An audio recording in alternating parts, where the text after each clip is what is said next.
C1250 The Plan to Take Down Player Yuan.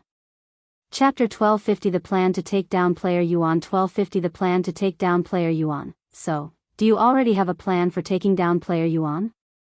Zheng Yanwu asked Xionglu. I do, and it's very simple. Xionglu nodded, and he continued, we will gather as many exiles as we can and work together to deal with Player Yuan. Wilson Jr. let out a sigh. While that might sound straightforward, you don't have an exile, do you? So, you might not be aware that exiles don't typically cooperate with one another. Junior is right, Xionglu, Gu Banxiao agreed, exiles won't work with other exiles. Do you know why? Because only one exile may complete the Supreme Heaven's legacy, there's no reason for them to help each other. In fact, they rather kill each other to lessen the competition. What the hell? If that's the case, they will never work with each other. Fiery Queen exclaimed. What's our plan now, Xionglu? The plan remains. Xionglu calmly replied. Huh? Didn't you hear what I just said? Wilson Jr. frowned, and he repeated, exiles won't work with each other. It's the last thing they'll do. I heard what you said. They won't collaborate with each other because they're rivals, correct? Xionglu inquired with a grave expression. But what if there were an exile capable of threatening them all? Won't they work with each other to deal with that threat? Despite his lack of knowledge about the Azura clan, Xionglu could discern that Xiao Hua was a formidable presence solely by observing Zhao Hui's extreme reaction to her presence. An exile capable of threatening them all? Where did you get such information? Fiery Queen asked.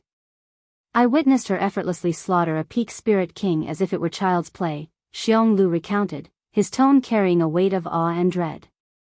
The others swallowed nervously upon seeing his frightened expression, this being their first time seeing such an emotion from Xionglu. So what if this exile is a little strong? I doubt it will make the others work together. Gu Banxiao sighed. Tell your exiles that this particular exile is from the Azura clan and see how they react. If they show even the slightest hint of fear, ask them if they would be willing to work with others to take her down. We can postpone the meeting until you have received an answer. Xionglu said. Azura clan? Who are they? Someone asked.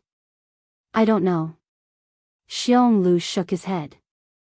All right, I will speak with my exile now. I'll be back soon. Wilson Jr. said before disappearing from the room. The others with an exile followed suit. For those without an exile, I think I can help you find one. Xionglu said to them. What? Is that true? Fiery Queen exclaimed in excitement. Xionglu nodded and continued, exiles have a unique aura to them, so we can let those who already have an exile search for them. Once they find an exile, those without one can try and make a contract with them. Seriously? Will that really work? Everyone swallowed nervously. We won't know until we try it, but it's theoretically possible. We'll know soon enough. While Xionglu and the others waited for those who left to speak with their exile to return, Biyao tried to contact Yuan. Unsurprisingly, Yuan did not respond, so Biyao called the Demon Sealing faction instead. This is the Demon Sealing faction, who am I speaking to? A mature voice resounded from the other end of Biyao's phone. I am Biyao from Eternal Lotuses, and I need to speak with Yuan immediately. Oh, Miss Bai. I have heard about you. I am Mei Feng, the head caretaker. Unfortunately, Yuan is occupied with cultivation online. He has been for the past 6 months. Though, he should be returning soon. If you have a message, I can pass it on to him for you. I wanted to warn him about the 10 great families. They have decided to work together to fight Yuan, and they will be going after his exile. Biyao said. The 10 great families, huh? What a nuisance, Mei Feng muttered with a heavy sigh, and she continued, thank you for letting me know, Miss Bai. I will let Yuan know when he comes back.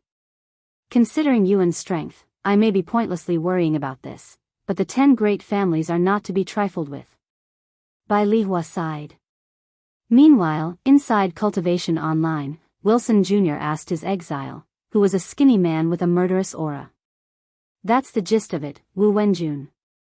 You want me to work with other exiles? Fuck no. I'd rather kill all of them. No, I will kill any exile I see. Wu Wenjun declared in disdain. Wilson Jr. frowned slightly before uttering the magic words that Xiong Lu taught him. What do you know of the Azura clan? What did you just say? A look of sheer terror instantly washed over Wu Wenjun's face upon hearing the name of the Azura clan. Seriously? It works? Just what the hell is this Azura clan?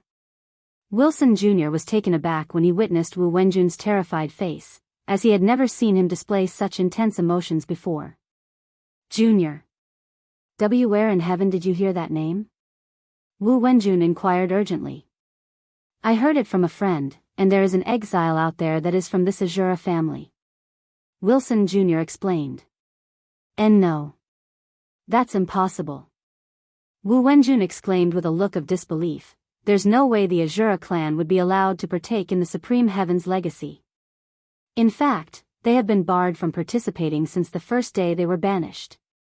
Unfortunately, my friend encountered this exile from the Azura clan, and she was extremely powerful, hence why he wants to gather exiles to fight her together. Is it really possible for the Azura clan to partake in the Supreme Heaven's legacy?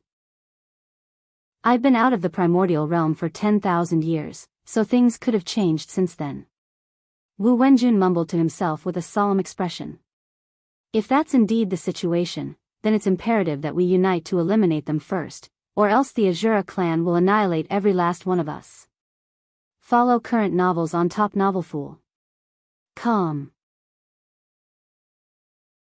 C1251 Massive Recruitment.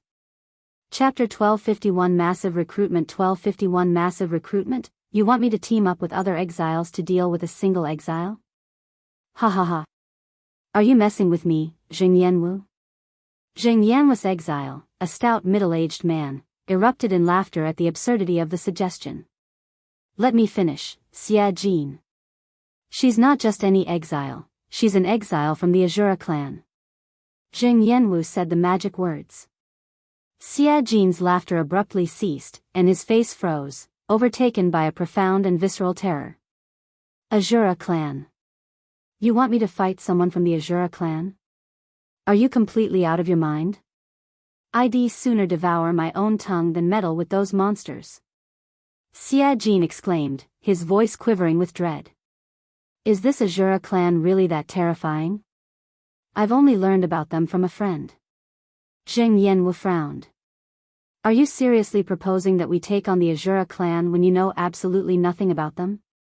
Xia Jin retorted incredulously. The Azura clan was once one of the most notorious powerhouses in the Nine Heavens.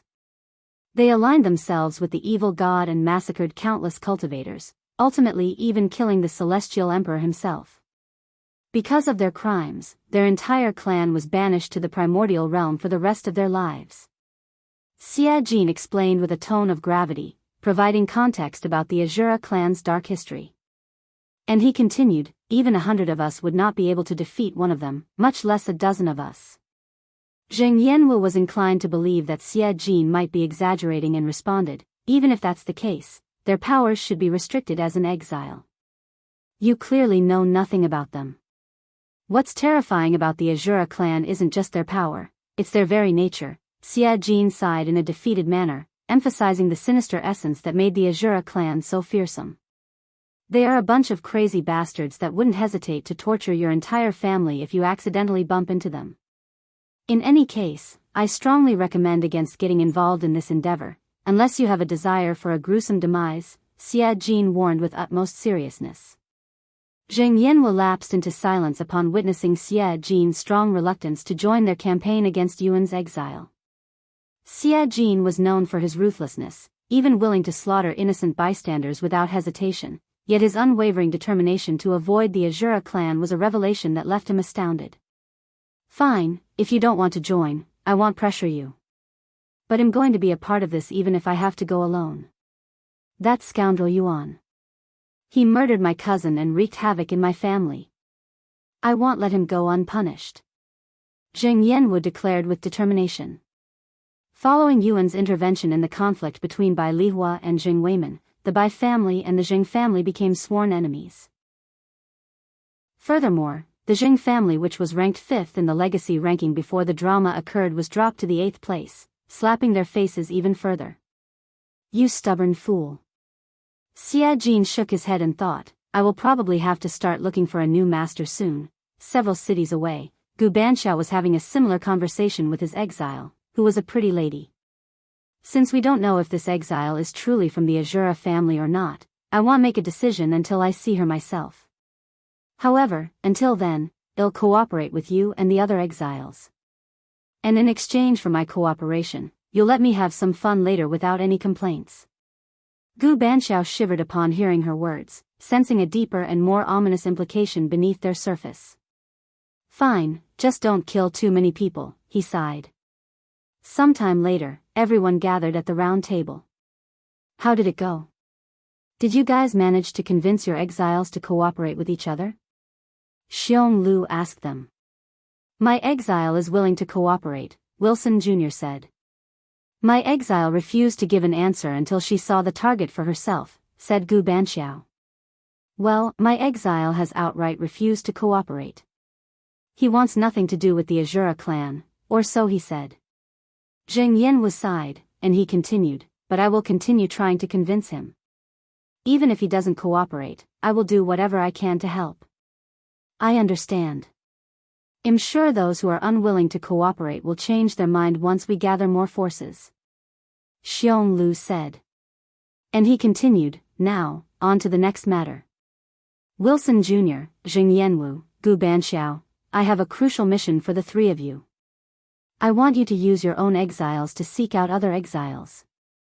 If that exile doesn't have a master, inform us so those without an exile can have an opportunity to acquire one. If they already have a master, I want you to recruit them, no matter the cost. Using our exile to look for other exiles, huh?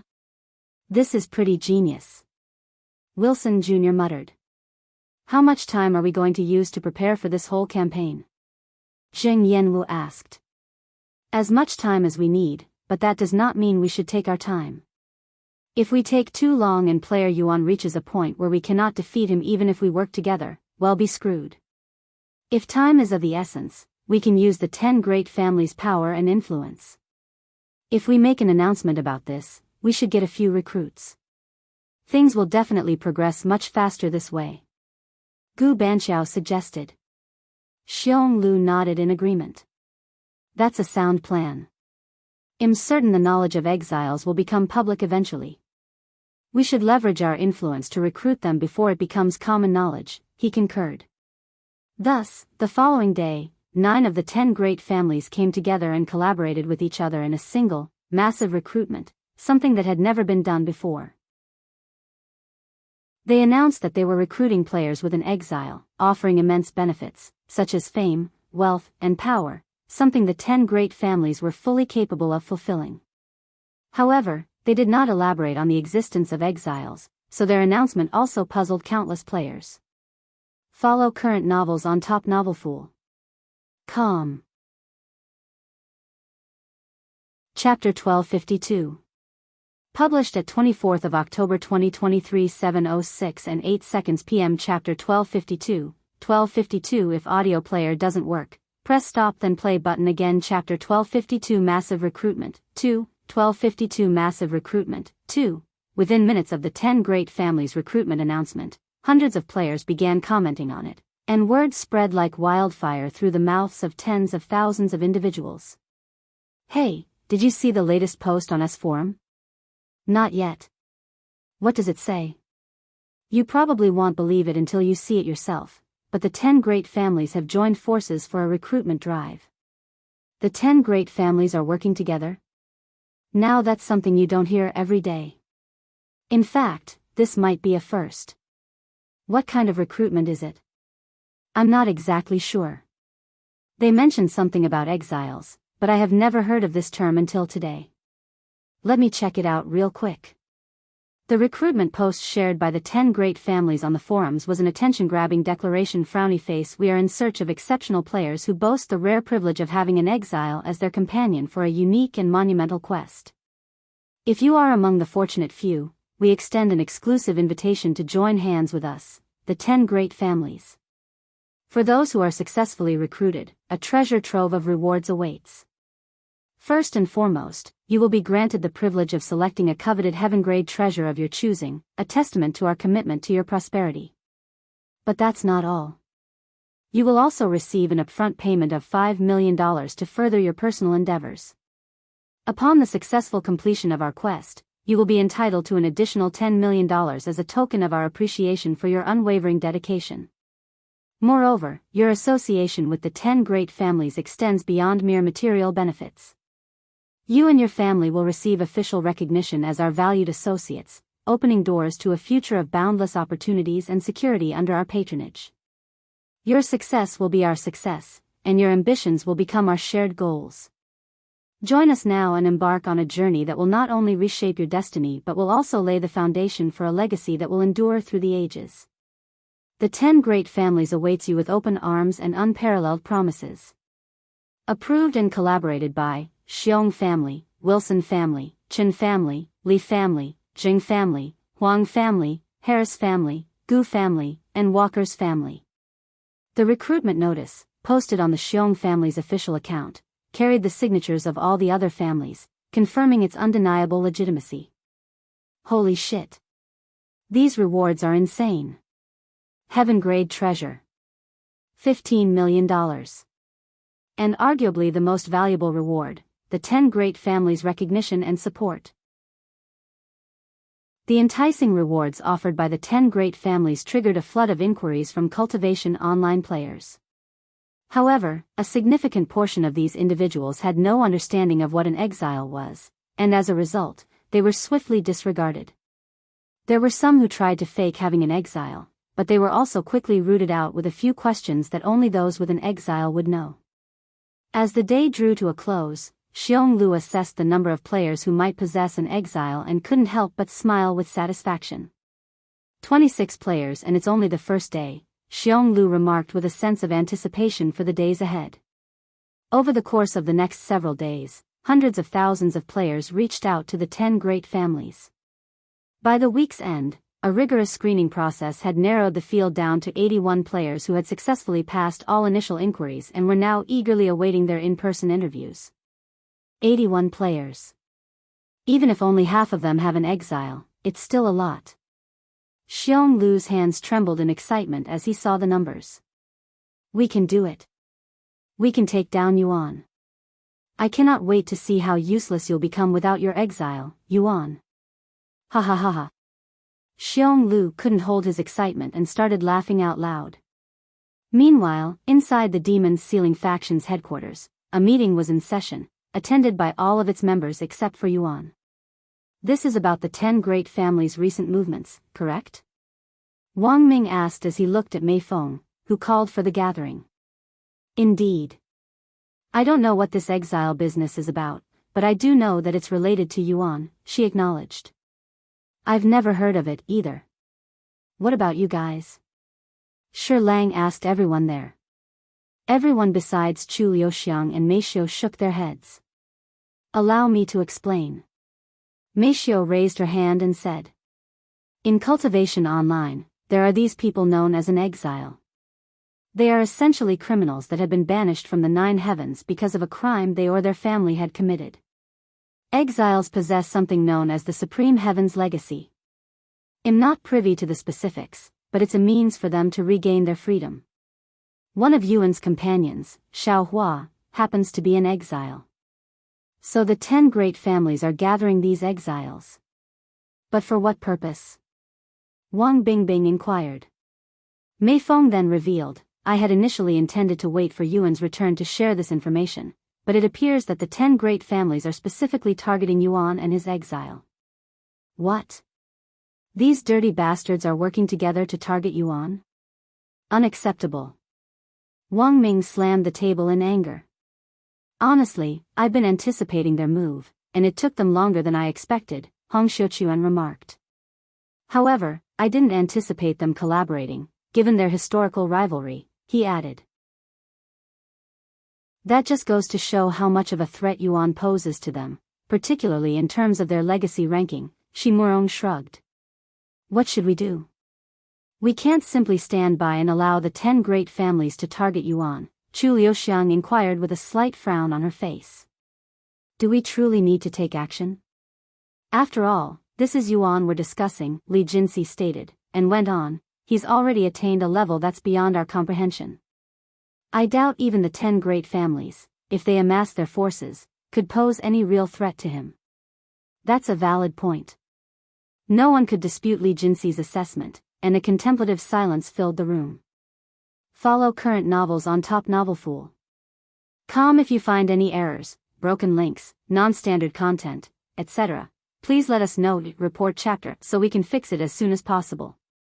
Tip: you can use left, right, A and D keyboard keys to browse between chapters. Chapter 1253. Published at 25th of October 2023 11:27 and 8 seconds p.m. Chapter 1253. 1253 If audio player doesn't work, press stop then play button again. Chapter 1253 God Ascension Realm 1253 God Ascension Realm. While I share the belief that Yuan can handle the 10 great families even if they unite, I also feel that we should make an effort to support him. After all, we're all members of the same faction. We can't simply stand idle while our leader is under threat, Wang Ming said. I concur with that sentiment, but the question is, what should our course of action be? Hong Xiuquan inquired. A heavy silence settled over the room as those present contemplated potential strategies. Shimurong was the first to speak out. The 10 great families are recruiting exiles, right? What if we infiltrate them and mess with them from the inside? Huh? Don't we actually need an exile to do such a thing? Wang Bingbing said. Well, I was thinking that one of us could pretend to be an exile, especially since one can't the difference between an NPC and a player at a glance. I'm sure they will have some kind of verification in place to prevent such incidents, Wu Zhao said. Meishio nodded in agreement and added, Wu Zhao is correct. Exiles emit a distinctive aura, making it relatively easy to discern whether someone is an exile or not based on their aura alone. Oh. In that case, forget my suggestion. Shimurong sighed in defeat. How powerful are exiles? I mean, what's stopping us from attacking them first? Shi Lang suddenly asked. I think their powers vary, but since they have all lived a long time, there's a good chance that most of them are quite powerful, and at our level, we'll only be digging our own graves if we even attempt to ambush them. Meishio shook her head. Damn it. Is there truly nothing we can do to stop the 10 great families' plot? Wang Ming gritted his teeth in frustration. Mei Feng then spoke, I understand all of your desires to help Yuan, but at the end of the day, we should wait for his response before we get ahead of ourselves. Speaking of Yuan, when's he coming back out? It's already been half a year since he entered the Nameless Emperor's tomb, correct? Wang Bingbing asked. He's probably caught up in something like he usually does. Chu Liuxiang shrugged, and she continued, though, I doubt it'll be much longer before he returns. Then let's give Yuan another week to return before we make any decision, Mei Feng said. All right. The members all agreed. Meanwhile, inside, Dong Yi brought Yuan and his group to a secluded location nestled amidst an expansive mountain range. Welcome to my humble estate, my liege. Dong Yi said as they approached a wooden cabin that had personally built. You are living here? Yuan asked out of curiosity. I am always traveling, so I only come here when I take a break or need to do something in peace. There's also a concealment formation surrounding this area, so you don't need to worry about anything while you are in here. Once they were inside the building, Yuan carefully laid Xiaohua, who was still unconscious, on the bed. So, are you going to tell me about what happened to Xiaohua, or is this still against my own command?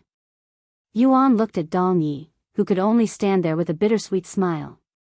As much as I desire to clarify matters for my liege, I'm afraid I can't divulge any information about her, as it might influence your fate. Nevertheless, if you inquire about it when she awakens and she chooses to reveal it, they'll be in a better position to provide additional details based on the circumstances, Dong Yi explained. I thought so. Yuan sighed. Hey. Yuan. Who's that old man? I can feel an otherworldly aura coming from him. She merely whispered to him. He's a follower from my past life, the evil god to be precise. I see. So he must be very powerful. Well, he's almost a cultivation god, so I guess you can say that. Yuan nonchalantly revealed, dropping a bombshell of information. What? Cultivation god? She merely exclaimed in a voice filled with astonishment and disbelief. Unfortunately, this humble one is only at the 7th level of God Ascension realm. I am nowhere near being a cultivation god, and I highly doubt I will be able to achieve it in this life. Dong Yi shook his head in a dejected manner. That's merely 3 levels away from a cultivation god, the highest known cultivation realm. She merely remarked, her astonishment growing by the moment. While these 3 levels may seem close to each other, each level in the God Ascension realm is so vastly distant from each other that it can only be traversed by those with extreme talents, and no amount of hard work or treasure will help you fill that gap, Dong Yi lamented with a sigh, emphasizing the immense chasm between these cultivation stages. Let's put it this way, if I wanted to defeat someone at the 8th level of God Ascension, I'd have to clone myself at least a dozen times and rely on extraordinary luck just to stand a chance, Dong Yi elaborated, causing Shi Meili to swallow nervously. Shi Meili then turned to look at Yuan and asked him, what cultivation were you in your past lives? I don't know. He shrugged. My liege has managed to reach cultivation god in the majority of his lives. Dong Yi said. The majority? So there are times when he didn't? Shi Meili found this quite interesting. Dong Yi nodded and explained, indeed, but it wasn't due to a lack of talent, as my liege's talent only increases with every reincarnation, so he didn't reach cultivation god by choice. That's even more puzzling. Why not? Unfortunately, I cannot divulge any more, as I was commanded by my liege's incarnation to not reveal too much, as it could affect his fate. Is that so? Then I have another question. How are you able to stay in this realm at that level of cultivation?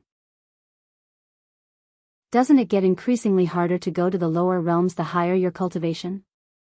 Indeed, but when you've been doing it for millions of years like I have, you're bound to pick up a trick or two to make things a bit easier, Dong Yi chuckled, almost boasting of his ability to defy the laws of the 9 heavens through his extensive experience. Follow current novels on Top Novel Fool. Com if you find any errors, broken links, non-standard content, etc. Please let us know, report chapter, so we can fix it as soon as possible. Tip, you can use left, right, A and D keyboard keys to browse between chapters. C1254 Ancient Seals Whereabouts. Chapter 1254 Ancient Seals Whereabouts. 1254 Ancient Seals Whereabouts. Xiaohua remained in her slumber for several days, during which time Yuan silently cultivated beside her. Even though his cultivation had reached its limit, Yuan continued to refine his understanding of his techniques, seeking further mastery. Shi Meili, on the other hand, spent most of her time outside the cabin, relishing the fresh air and finding fascination in even the minutest details of her surroundings. As for Dong Yi, he disappeared somewhere. At the end of the week, Xiaohua slowly opened her eyes, feeling as though she had just emerged from a long hibernation. Brother Yuan, she muttered for him in a low voice the moment she saw his handsome face beside her. Yuan promptly ceased his cultivation upon hearing her voice and turned his attention to her. Are you all right, Xiaohua? How do you feel? He inquired with concern. Xiaohua gradually sat up on the bed and replied, my head feels a bit strange, but I'm fine. Do you remember what happened before you lost consciousness? Yuan inquired further. Xiaohua closed her eyes and made an effort to recollect the events that occurred after she released her seal. After a moment of silence, she shook her head and said, it's a blank. I don't remember anything that happened after I undid the seal. She turned to look at him and asked with a hint of worry in her gaze, what happened to me, Brother Yuan? Did I do something bad? I wouldn't call it bad, since you merely defeated your opponent, who was the bad guy in that situation. Is that so? Xiaohua seemed a little bit more relieved after hearing his words. The room filled with awkward silence when neither of them spoke any further. A moment later, Xiaohua broke the silence by asking him, "Brother Yuan, are you not going to ask me about what happened?" Yuan smiled and said, "No, because I know that you'll tell me whenever you are ready." Xiaohua's face flushed a little after hearing such words. Xiaohua then lowered her head to the extent that Yuan could no longer discern her expression, and then she divulged, "There's another person residing within me. Sealed, to be precise. She's a formidable cultivator who possesses unfathomable prowess, at least this is what my father told me." "Your father, the patriarch of the Azura clan?" Yuan inquired. Xiaohua nodded in confirmation. "Yes. He imparted numerous teachings to me before I departed the primordial realm for the Supreme Heaven's legacy. He told me that if I ever found myself in peril or required aid, I could awaken the individual sealed within me and depend on her for assistance. Each time I release her, I transform into a different person and unleash chaos. This is why I've been hesitant to awaken her. However, I did not want to lose to that guy and become a burden to Brother Yuan, so I requested for her help." Xiaohua admitted. After a slight pause, she continued, "If Brother Yuan doesn't like the other Xiaohua, I will never wake her up again." Yuan contemplated for a moment before responding. While the drastic shift in personality was certainly surprising, and her initial impression was rather memorable, I can't claim to dislike her without knowing more about her. She's an expert, right? I bet we can even learn a thing or two from her. You really don't mind her, Brother Yuan? Xiaohua looked at him with slightly widened eyes. When she was still in the primordial realm, everyone would flee in terror after encountering her other identity. Yuan nodded to confirm, "I don't mind her at all right now.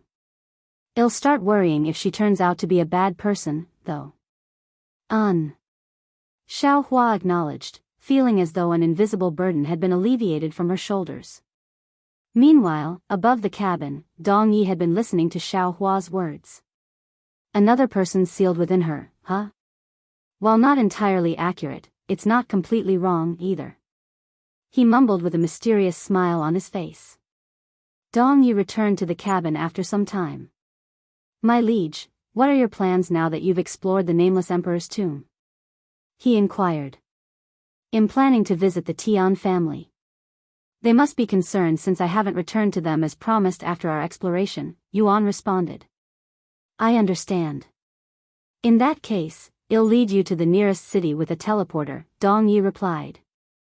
"Before you do that, I have a favor to ask of you," Yuan said. "Whatever you ask, my liege, I shall execute it without fail," Dong Yi pledged. "This might be a difficult task, but I want you to attempt to uncover who possesses the 4 ancient seals necessary to open the primordial realm," Yuan requested. He continued, "I am aware that they convene every decade, but the exact time and location remain unknown to me. Naturally, I don't intend on waiting for their gathering, so I am contemplating locating them before their next gathering." "Brother Yuan." Xiaohua gazed at him with a perplexed and astonished expression. "The ancient seals, huh? Are you planning to visit the primordial realm, my liege?" Dong Yi inquired. "Would that be a problem?" Yuan questioned, his eyebrows raised. "No, none at all. I just wanted to confirm your intentions. In any case, there are 4 ancient seals in total, each in possession of one of the 4 ancient families. However, the precise holders of these seals remain unknown," Dong Yi explained. And he continued, "While I'm unaware of the whereabouts of 3 of these seals, I happen to know that one of them currently resides in this world, the 3rd heaven." "Really?" Yuan was pleasantly surprised to hear this, and he asked, "Do you also happen to know the holder?" Dong Yi nodded, confirming, "I do. Liang Shaosheng, he's the retired patriarch of the Azure Dragon family." "Wait a second. Azure Dragon family?" Yuan doubted his ears for a moment. Shimeli, who had just re-entered the cabin, reacted with anger and shock upon hearing their name. "What? The Azure Dragon family exists out here as well?" Follow current novels on Top Novelfool.com. C1255 Returning to the Tian Family. Chapter 1255 Returning to the Tian Family. 1255 Returning to the Tian Family, the Azure Dragon Family. What are they doing in the outside world? She merely asked, her expression filled with disbelief as she turned to Dong Yi for answers. Dong Yi wore a puzzled expression. I don't understand. Yuan cleared his throat and began to explain the situation, recounting what had transpired between the Shi family and the Azure Dragon family. I understand the situation now. Thank you, my liege, Dong Yi acknowledged. To answer your question, no, they are not the same Azure Dragon family as the one you encountered. She merely remained suspicious. Really? Are you sure? Of course. The Azure Dragon family I am referring to consists of only half-dragons. They might share a similar bloodline, but that's the extent of their connection, Dong Yi explained. A similar bloodline? She merely raised an eyebrow. Dong Yi nodded and continued, it's not as if the entire dragon race entered the ancient dragon city. The Azure Dragon family is a large clan, and they left some of their own people behind, the current Azure Dragon family. In fact, if I recall correctly, there's also a Shi family out here, Dong Yi added. Shi Mei's eyes widened with surprise upon learning this information. Where? She then asked. Fifth heaven. Is that so? Shi Mei muttered with a pondering face. Where is this Liang Shaoxing at the moment? Yuan inquired. Unfortunately, I don't have the answer at the moment. But rest assured, my liege, I will locate him for you, Dong Yi assured him. Thank you. Then, whenever you are ready to leave. Dong Yi said. I am ready to leave now. Then if you'll excuse me. Dong Yi waved his sleeves, and in the blink of an eye, their scenery changed. Before Yuan knew it, he was no longer inside the wooden cabin but right outside an unknown city. This humble servant will contact you when I find Liang Shaoxing, my liege. Until then. Dong Yi disappeared like a ghost afterward. The God Ascension realm is truly something. Shi Mei muttered in a daze. Brother Yuan. Xiao Hua, who had been silent this entire time, suddenly called out to him. Yes? He looked at her. You want to open the primordial realm? Why? She asked. Yuan pondered for a moment before responding, honestly, I'm not too sure myself. However, I have this feeling that I need to meet the Azura clan, as they are connected with the evil god, my past. Furthermore, your family is there, Xiao Hua. Unless, you don't want me to go? Xiao Hua shook her head, that's not it. If Brother Yuan wants to visit the primordial realm, I will support it. Thank you, Xiao Hua. Yuan and his group entered the city shortly after, arriving at the teleporter about an hour later. Sometime later, Yuan returned to Tian Chenya's home. Before approaching the home, Yuan turned to look at Shi Mei and asked her, do you want to look around the city? I have some business with the family here, and things might get a little chaotic. Are they your enemy? Shi Mei cracked her knuckles with a fighting spirit. No, they're friends. Since I don't know them, they'll take a look around the city until you are done instead. Will it take long? I don't believe so, Yuan replied, then said, Feng, can you accompany her just in case? Feng Yuxiang sighed but agreed, I don't want to babysit her. But if the young master wants me to do so, I will. Thank you. Since they would be traveling together, Yuan hoped to improve Feng Yuxiang and Shi Mei's relationship. While they didn't have any issues with each other, the inherent differences in their natures as a phoenix and a dragon naturally made things awkward between them. After Feng Yuxiang left with Shi Mei, Yuan took a deep breath and approached the Tian family. He knocked on their gates and waited. The gates opened a moment later, revealing a familiar old lady who immediately recognized Yuan. She exclaimed, Why you are. Hello, Yuan greeted her with a calm smile. You're actually alive. What took you so long to come back?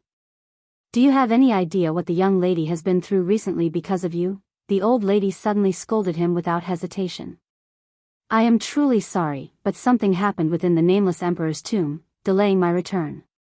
Yuan apologized, and he continued by asking, is Miss Yanyu here right now? Who are you talking to?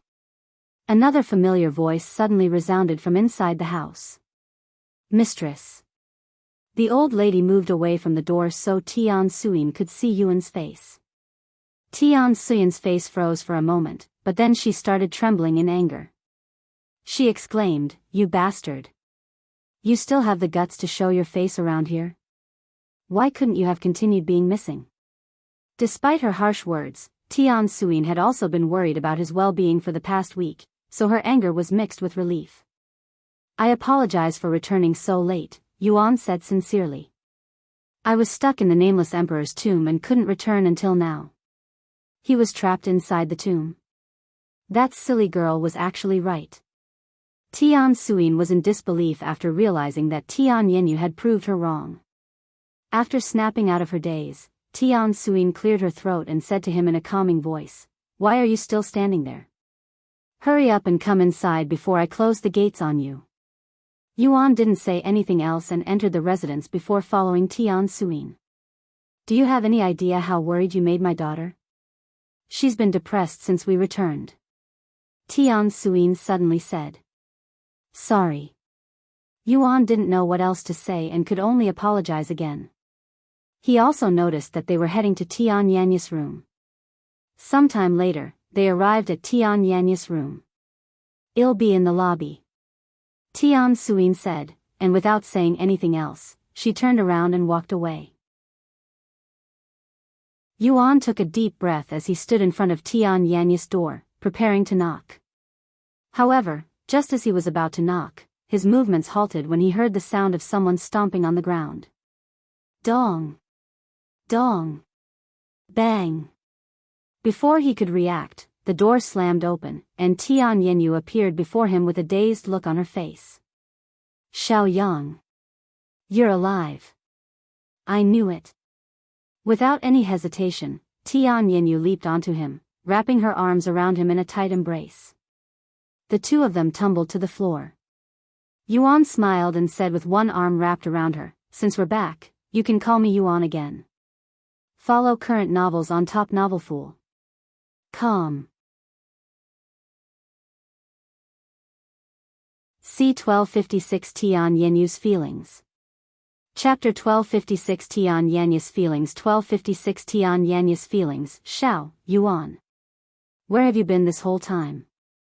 Do you have any idea how worried I was when you didn't return as planned?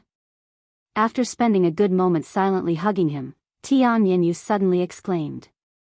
I know, your mother gave me a handful at the entrance. And I'm sorry for being late. I was stuck inside the Nameless Emperor's tomb and couldn't return until now. Yuan apologized again. Really? Are you okay? It must have been terrifying. I'm fine, he reassured her. What about you? I hope nothing happened after we separated, he then asked. Nothing happened. In fact, it was actually really boring after we reunited with the sect. Tian Yanyu shook her head, and she added, I should have followed you. That would have been a really bad idea. I almost died a few times, he chuckled, ignoring the fact that Head actually died once. The two of them would talk for several minutes while Tian Yanyu had her arms around him the entire, almost as though she was afraid Head disappear the moment she let go. Eventually, they got off the floor and made their way to the lobby, where Tian Suyin and Tian Xianzu were sitting around a table and drinking tea. Welcome back, young man. Tian Xianzu said with a smile, and he gestured at the chair beside him. Thank you, Yuan said as he sat down beside Tian Xianzu. I heard everything from my wife. You're the first person that I know of to leave the Nameless Emperor's tomb after it's sealed. Even calling it a miracle would not do it justice. I wasn't in a dangerous situation, it was just time-consuming. I'm just glad you're safe. After all, you're my family's savior, and we've yet to repay the debt. Savior? Yuan raised his eyebrows in a puzzled manner. Tian Xianzu nodded and said, I heard about everything you've done for my wife and daughter, all the treasures you've given them, as well as saving them from danger. It wasn't much. I didn't need the treasures, and it was only natural for me to protect them, Yuan smiled. Still, we are grateful to you. Anyways, now that you have returned, what are your future plans? I have one more business in this world before I start making my way to the fourth heaven, said Yuan. What? You're leaving the third heaven already? Tian Yanyu exclaimed. He nodded. I am quite busy, after all. Furthermore, although he won't mention this to them, the third heaven was currently crowded with people from the upper heavens, all of whom had come down there to hunt him. It wouldn't be wise for him to stay in the third heaven for too long. Then I will go with you to the fourth heaven. Tian Yanyu exclaimed without even thinking, her devotion to him evident in her words. What? You must be out of your mind if you think I will let you leave. Tian Suyin shouted, her anger causing her to slam her hand on the table. But. Tian Yanyu quickly realized how imprudent her statement had been. Yuan interrupted, I appreciate your thoughts, Miss Yanyu, but unfortunately, I have to agree with your mother here.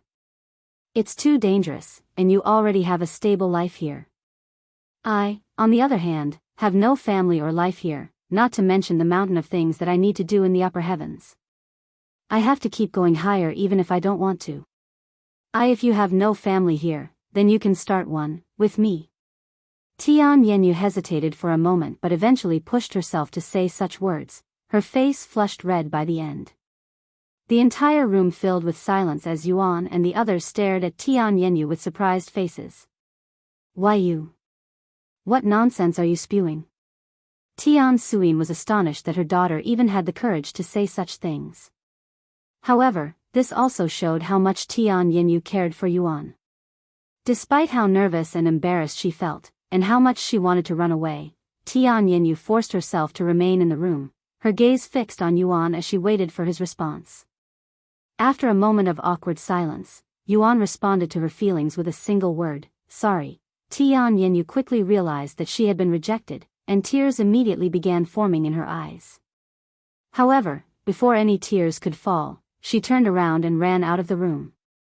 After another moment of silence, Tian Suyin mumbled, I finally believe you when you said that you didn't come here to court my daughter. Yuan didn't know how to respond to her words. But, thank you for rejecting her. Tian Suyin unexpectedly thanked him out of the blue. And she continued, everything that's happened lately has been quite a whirlwind, and her emotions have been all over the place. Now, she'll finally have some time to reflect on what she truly desires. If, after she finds some clarity, she still wishes to follow you, I won't stand in her way. However, when that happens, I still hope that you'd decline her company. I don't mean this in a bad way, but you're too much for her, Yuan. We're just a small family in the third heaven with some history, but you're different. And I don't think she has what it takes to follow someone as magnificent and talented as you. Yuan was speechless. He didn't expect Tian Suyin to have such profound thoughts about him. Tian Xianzu didn't say anything, but his thoughts aligned with Tian Suyin's feelings. Yuan was simply too outstanding for their daughter. With his talents, he would definitely achieve greatness in the future, and Tian Yanyu would hurt herself just by being around him. What happened with the Nameless Emperor's tomb proved to Tian Suyin that her daughter was simply incapable of catching up with Yuan, much less following him. Even though Yuan wasn't the kind of person to care about such things, he couldn't ignore Tian Yanyu's parents' feelings, and he also didn't want to endanger Tian Yanyu by bringing her with him on his journey that is still shrouded in mysteries. I understand. In the end, Yuan acknowledged Tian Suyin's request. Thank you, Tian Suyin expressed her gratitude once more, her sincerity couldn't be any more apparent. Follow current novels on Top Novelfool. Com. C1257 Surprising Progress. Chapter 1257 Surprising Progress. 1257 Surprising Progress. When it was apparent that Tian Yanyu wouldn't return to the room, Yuan stood up and said, I guess I should take my leave now. When will you leave for the fourth heaven? Tian Suyin suddenly asked. I'm not sure yet, but before I do, I will return to give Miss Yanyu a proper farewell, if you don't mind. We don't mind. You're always welcome here. Tian Xianzu said. Thank you. Yuan left the Tian family's residence shortly after.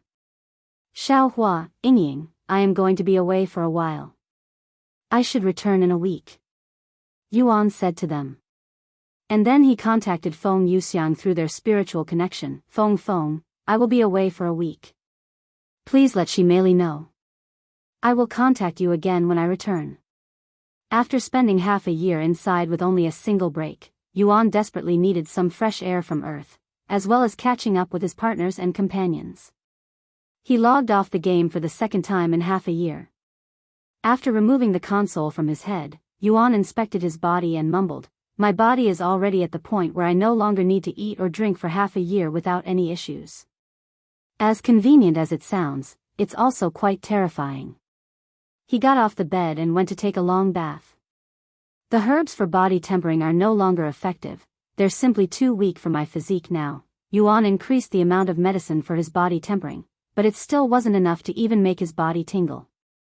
I thought it would last a little longer, but alas, since the medicine was no longer effective on him, Yuan shortened his time in the bathroom to an hour.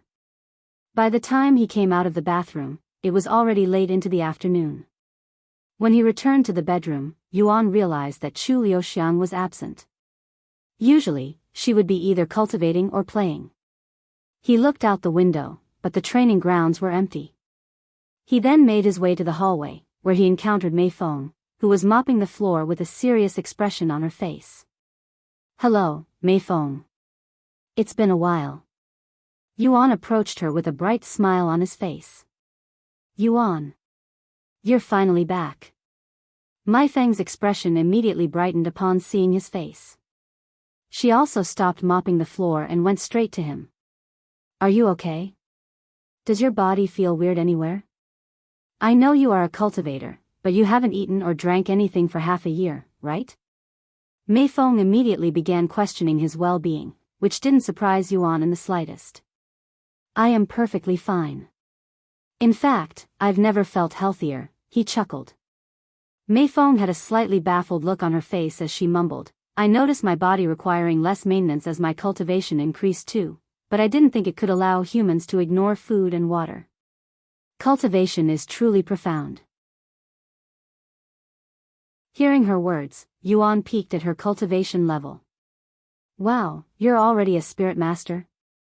I'm still lagging behind everyone else, who has already reached the rank of spirit grandmaster. Mei Feng sighed with a hint of disappointment. What? Spirit grandmaster? Yuan exclaimed in surprise, taken aback by the rapid progress of everyone around him. Even if they've been cultivating tirelessly for the past 6 months, their cultivation should only be at the spirit master level. Is it because of the rich spiritual energy on this mountain? Or did something happen while I was away? Yuan pondered. Mei Feng noticed the bewildered expression on Yuan's face and couldn't help but chuckle, saying, Are you that taken aback that they've caught up to you? I am. He nodded. It's because we received some assistance. Without that person's help, our cultivation wouldn't have advanced so rapidly, Mei Feng disclosed suddenly. That person? Yuan raised an eyebrow. Yes, indeed. That person happens to be the lord of this mountain. He generously provided us with an array of treasures to aid in our cultivation. Mei Feng revealed the truth behind their incredible progression. I see. So the lord lent a hand. That explains a lot, Yuan nodded in understanding. And he continued with a smile, looks like I can no longer ignore my cultivation in this world, or everyone will surpass me before I even realize it. That's impossible. While they've achieved Spirit Grandmaster, there's only so much treasures can do. Mei Feng sighed. Anyways, Yuan, I'm glad you've returned. Something has been happening that requires your immediate attention. What happened? Yuan had an ominous feeling about this. The 10 great families, they're targeting you. 10 great families? Who are they? Yuan raised his eyebrows in a puzzled manner. The 10 Great Families is a title given to the top 10 families in the legacy ranking, she briefly explained. Oh, those guys. What are they planning now? Yuan was slightly relieved upon hearing this information. Let's gather everyone first, Mei Feng said. Sure. By the way, where is everyone? I tried to sense them just now, but there's nobody in the house besides you and me. Yuan asked. Oh, they're training at the top of the mountain with the Lord. He's not just supplying us with resources but also giving us pointers among other things. He's been really helpful, even though he's never shown his face. Yuan was truly surprised to hear that the Lord had allowed others beside him and the manager to enter the top of the mountain.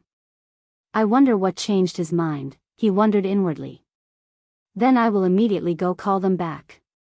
Please wait a little longer, Mei Feng said before rushing to put away the mop and bucket. Take your time. I won't be going anywhere for a while, Yuan said to her. Sometime later, Mei Feng called the manager through her cell phone. Can you tell everyone to return to the house as soon as possible? Tell them that Yuan has returned. He's back, the manager mumbled in a somewhat surprised tone. After quickly snapping back, she continued, Okay, I will let them know. Follow current novels on Top Novelfool.com. C1258 Yuan's Plan. Chapter 1258 Yuan's Plan. 1258 Yuan's Plan. Hey.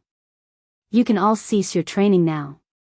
The manager's voice boomed, echoing across the entire mountaintop. A few minutes later, the entire demon sealing faction assembled before her, each of them bearing the marks of their intense training, with bruises and bloodied clothes as evidence of their hard work. Did something happen, manager? Wang Ming asked her. Nothing really, but your leader has returned. Leader? Yuan? He's back. Chu Luxiang's eyes flickered with excitement upon hearing this information. Yes, and he's waiting for you guys back at the house, so you guys are done for today. Thank you for today, manager, they said to her before rushing back to the house. Sometime later, back at the house. Yuan.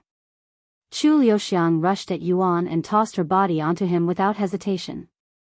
It's been a while, Liuxiang. Everyone. Yuan greeted them with a calm smile.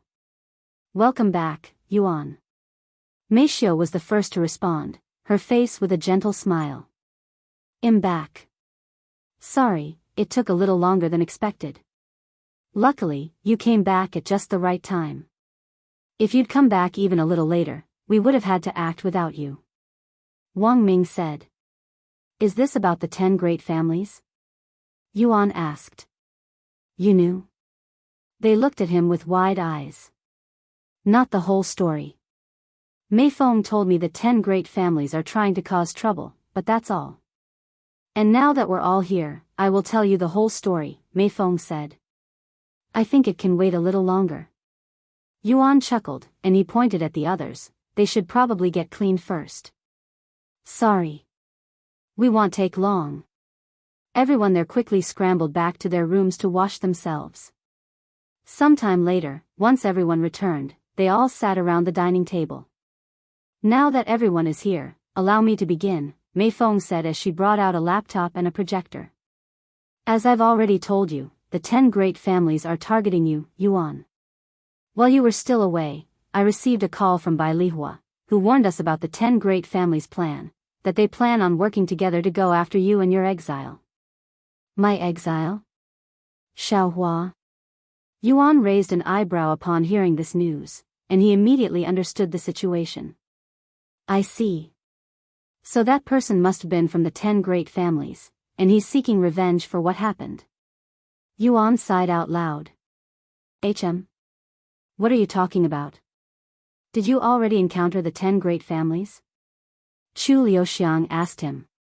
He nodded and recalled to them what happened recently. Right after I left the nameless emperor's tomb, we were approached by an exile, who tried to rob and kill us. In the end, my exile killed this exile.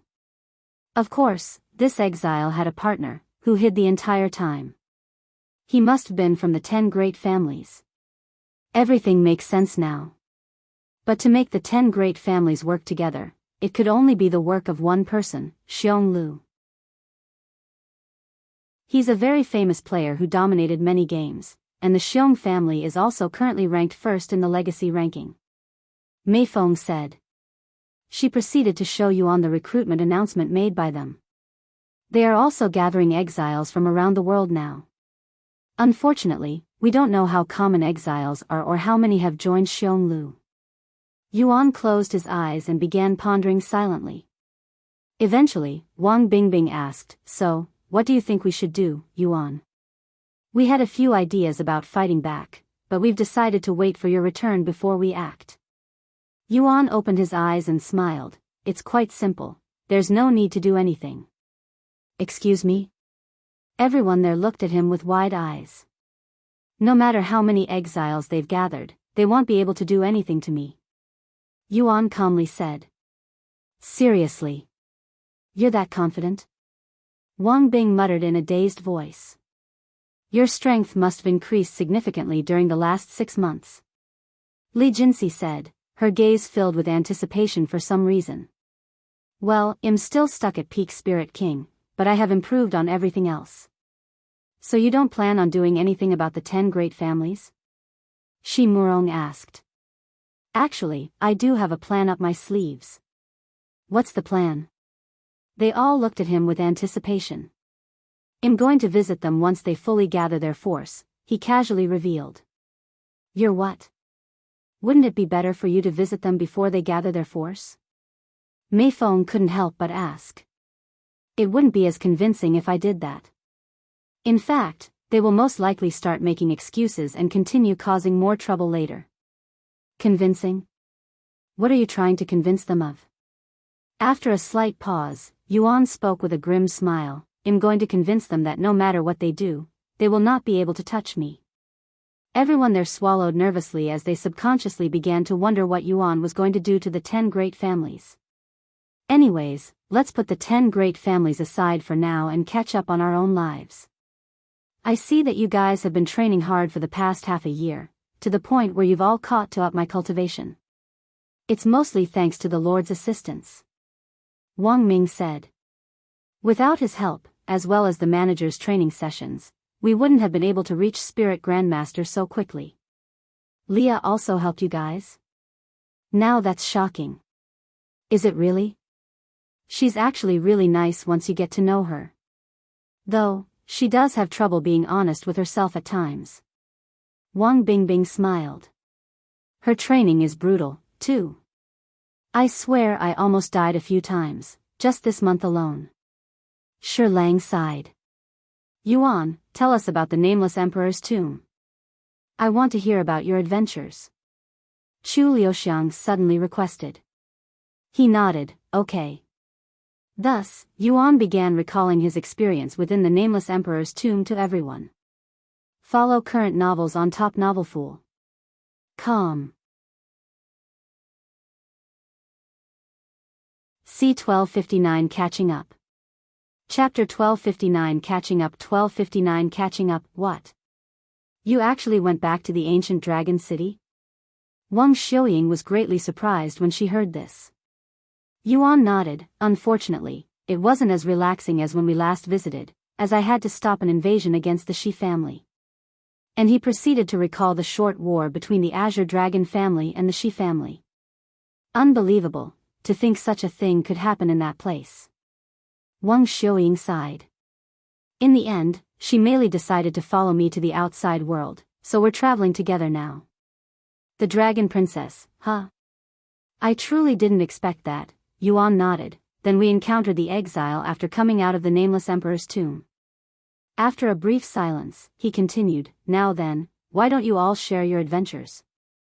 "I spent most of my time improving my cultivation," Meishu began, "with approximately 40% spent in and the remaining 60% right here."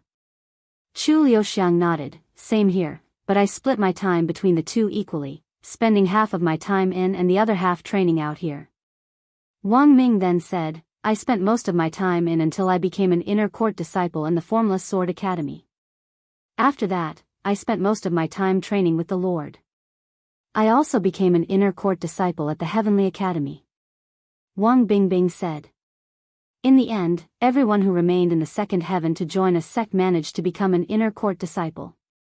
Wang Xiuying, who was the last to share her experience, revealed, "I've attained the status of core disciple within my sect, and my name has gained some recognition even beyond its boundaries.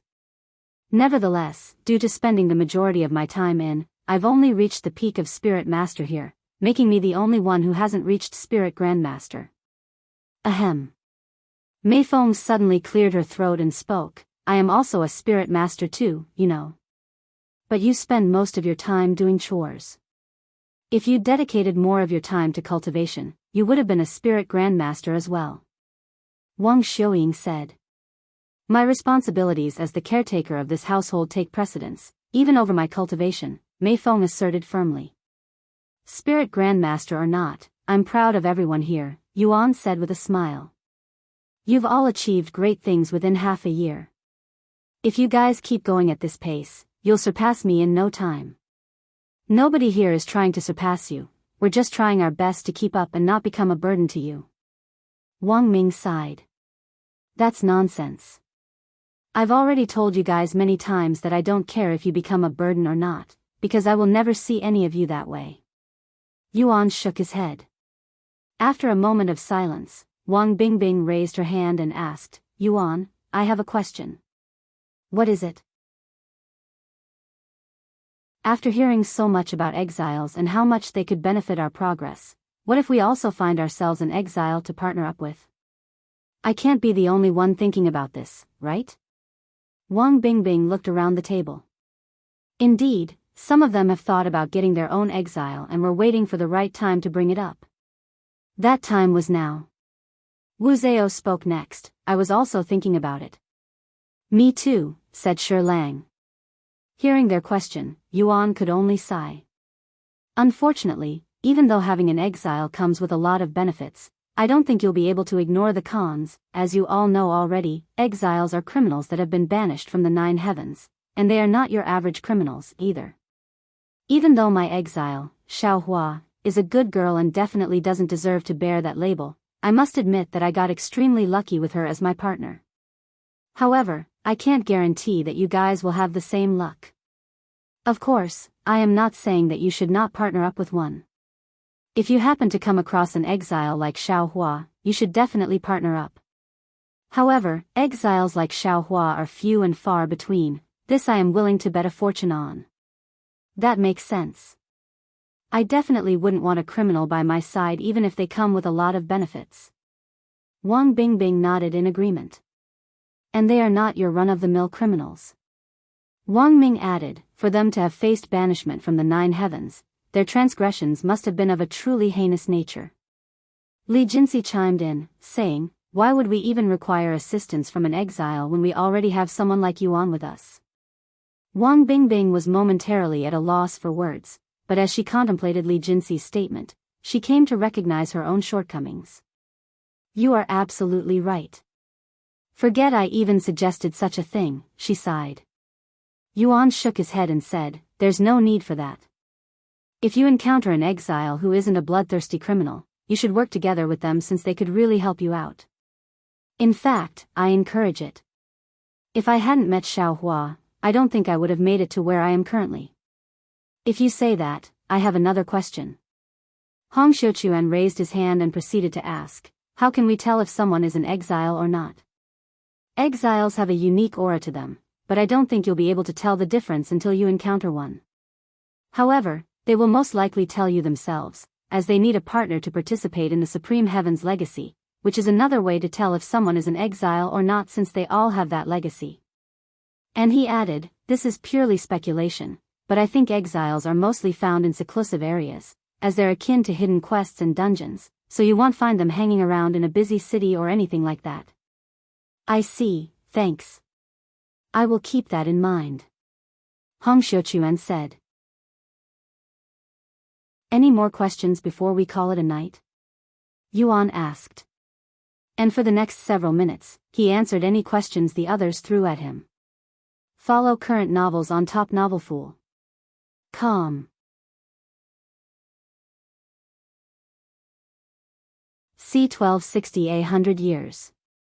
Chapter 1260 A 100 Years. 1260 A 100 Years. So how long are you going to stay out here this time? Li Jinsi asked Yuan. I will take a break for the next 2 weeks at the very least, he said.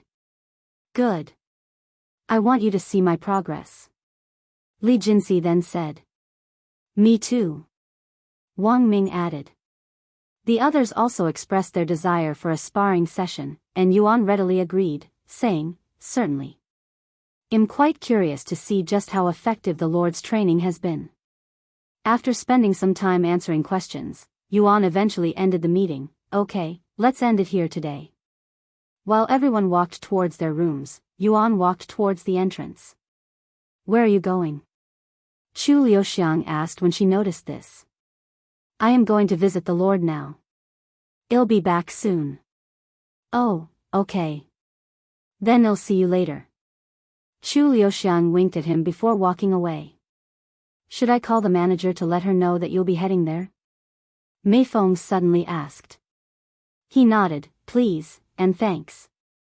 As Yuan left the building, Mei Feng called the manager to notify her of Yuan's plans. He's coming here now? What a pain in the ass. The manager sighed, and she continued, I'll let the Lord know. After hanging up, the manager went to see the Lord. Yuan's coming here right now. Good. I was planning on calling him tomorrow anyway.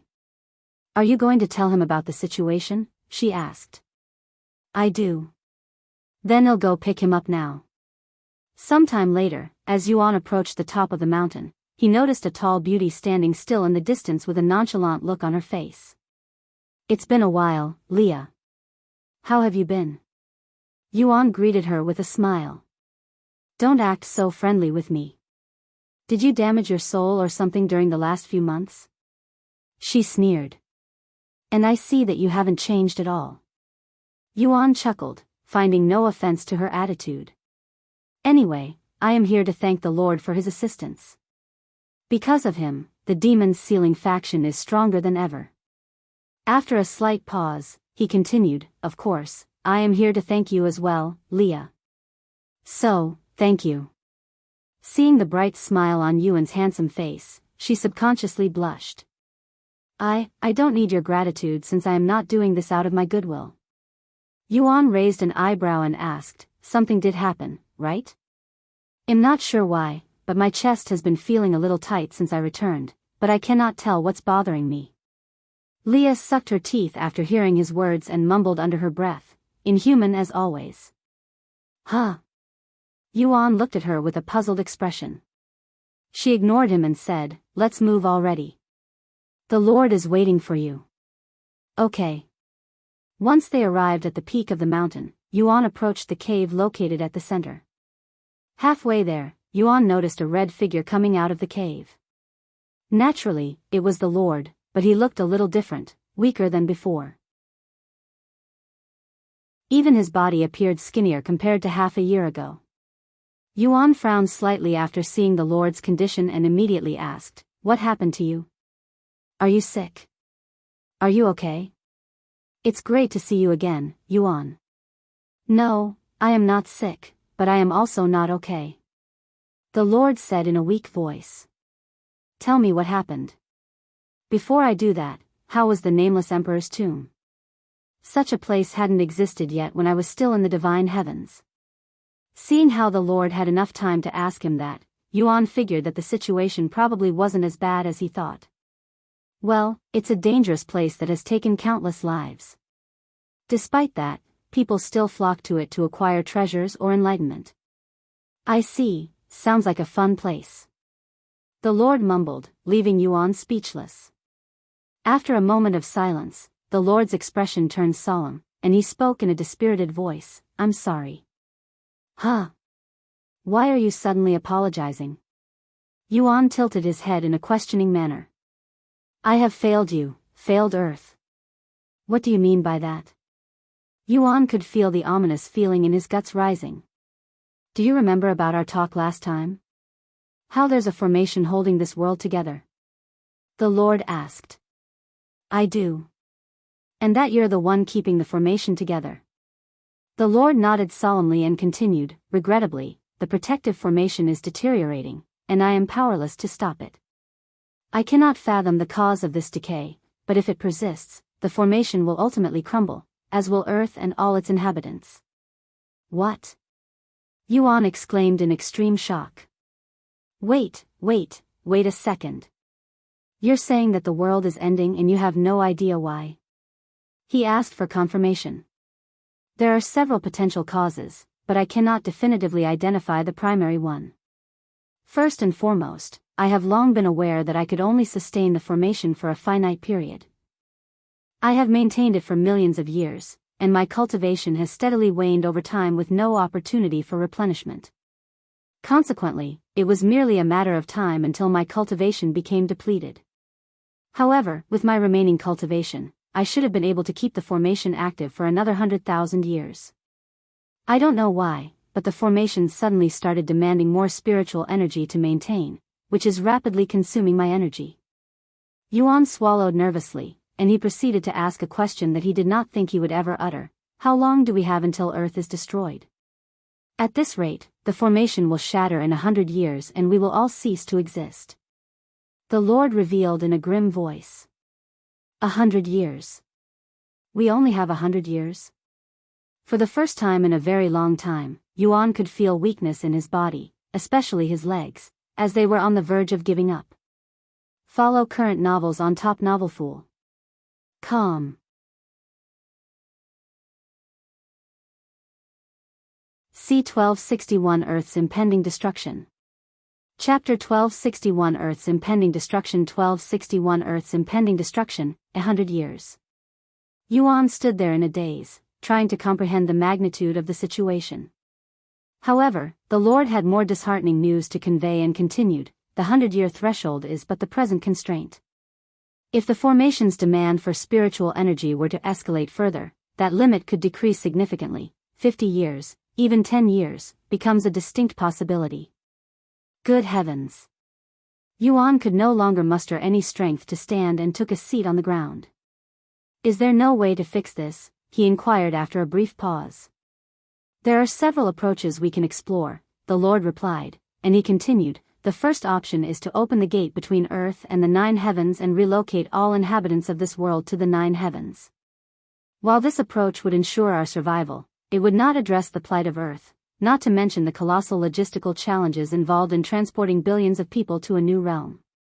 Even if we were to successfully relocate the entire population of this world, we would still confront numerous formidable challenges within the 9 heavens, the Lord continued.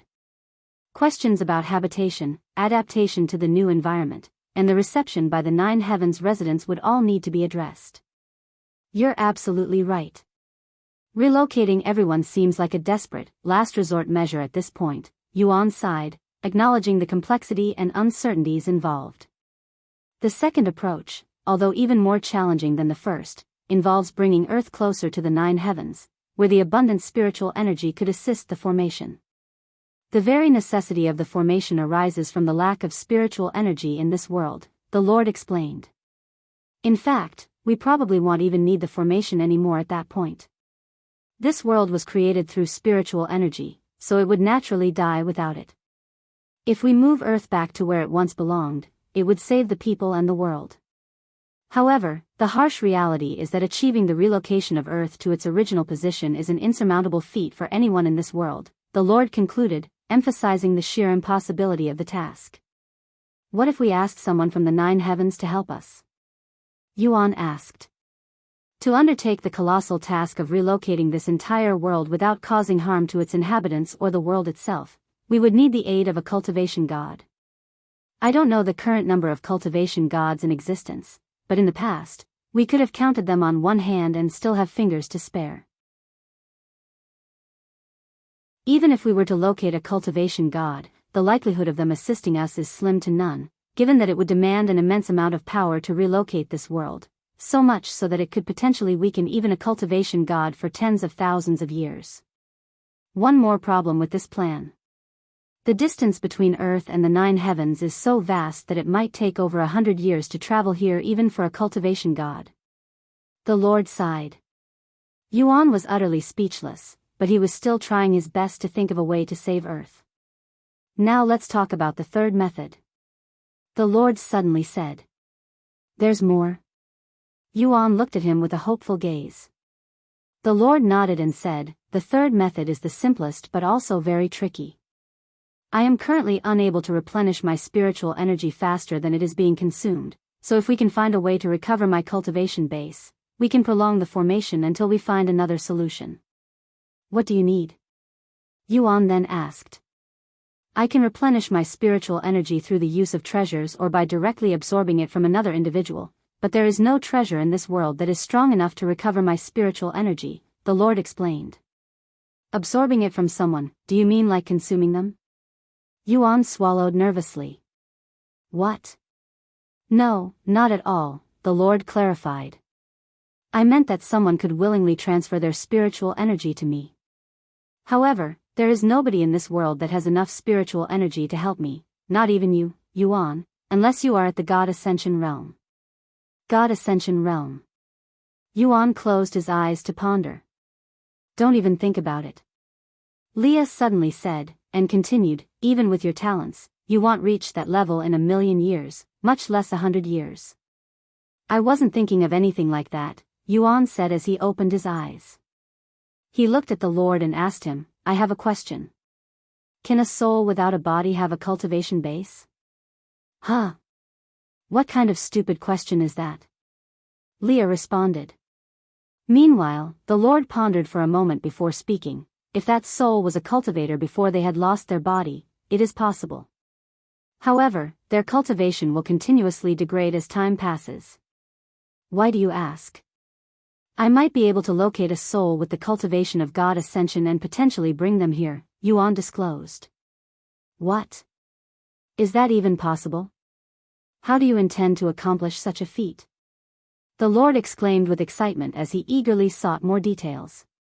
In response to the Lord's question, Yuan retrieved his Emorian overlord. "That is, a soul weapon? You don't mean to tell me?" The Lord understood what Yuan was planning when he saw the soul weapon. "Yup. I will find a soul at the God Ascension realm and store it inside this soul weapon, which I can transport between the 9 heavens and earth at will." "Are you insane? There's no way that's possible," Liya exclaimed. "No. It might be possible," the Lord muttered in a daze, dumbfounding Liya. "Are you serious?" He nodded. Soul weapons have the capability to house a single soul, and since they are intricately linked to one's own soul, in theory, it should be possible to transport a soul from the 9 heavens to earth through a soul weapon. However, the crucial question of locating the soul of a God Ascension cultivator still remains. Hell, it might even be easier to find a cultivation god.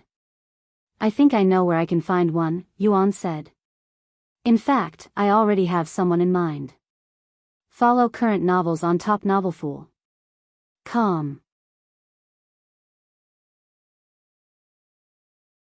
C1262 The Soul of a God Ascension Realm Cultivator. Chapter 1262 The Soul of a God Ascension Realm Cultivator. 1262 The Soul of a God Ascension Realm Cultivator. You know where to find a God Ascension Realm soul? Are you serious? The Lord couldn't believe it even if it came from Yuan's mouth directly. Living souls are already near impossible to find, much less the soul of a cultivator who was near the pinnacle of cultivation before losing their physical form.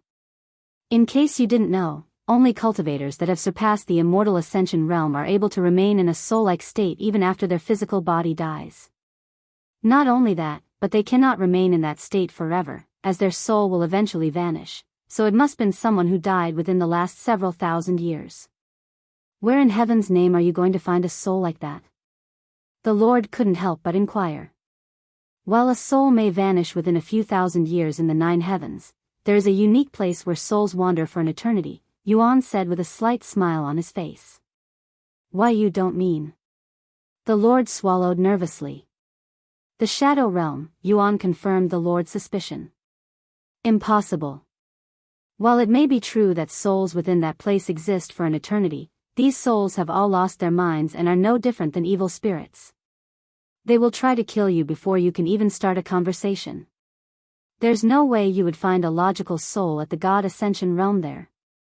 Yuan shook his head and said, "It is possible, as I have encountered 2 individuals there who were able to communicate with me.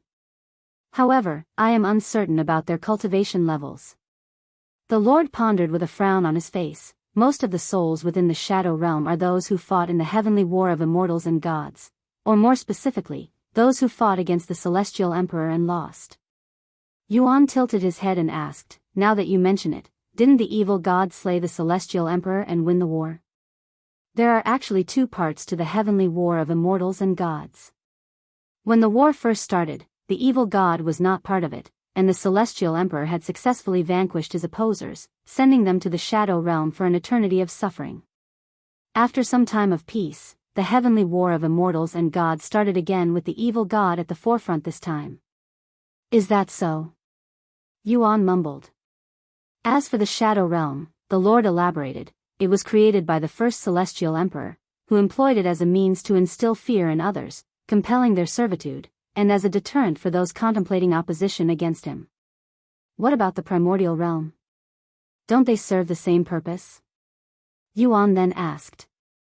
Indeed, but the Primordial Realm is much more forgiving and is meant for the living, while the Shadow Realm is intended for the deceased. However, following the demise of the first Celestial Emperor, the Shadow Realm has remained unused. Then it's decided. I will head to the Shadow Realm to find a soul who will be able to help us. Yuan said a moment later. Furthermore, he still had a quest to finish in that place. Be very careful when you're there, Yuan. The souls there are extremely powerful, especially if they've managed to survive this long. The Lord warned him. I know, but the stronger they are, the higher the possibility of them being in the God Ascension realm, right? I guess so, don't worry. We'll find a way to save Earth, Yuan reassured, his enthusiasm shining through with a comforting smile. Thank you. The Lord said. Yuan shook his head and said, no, I should be thanking you. If not for your selflessness, Earth wouldn't have existed in the first place.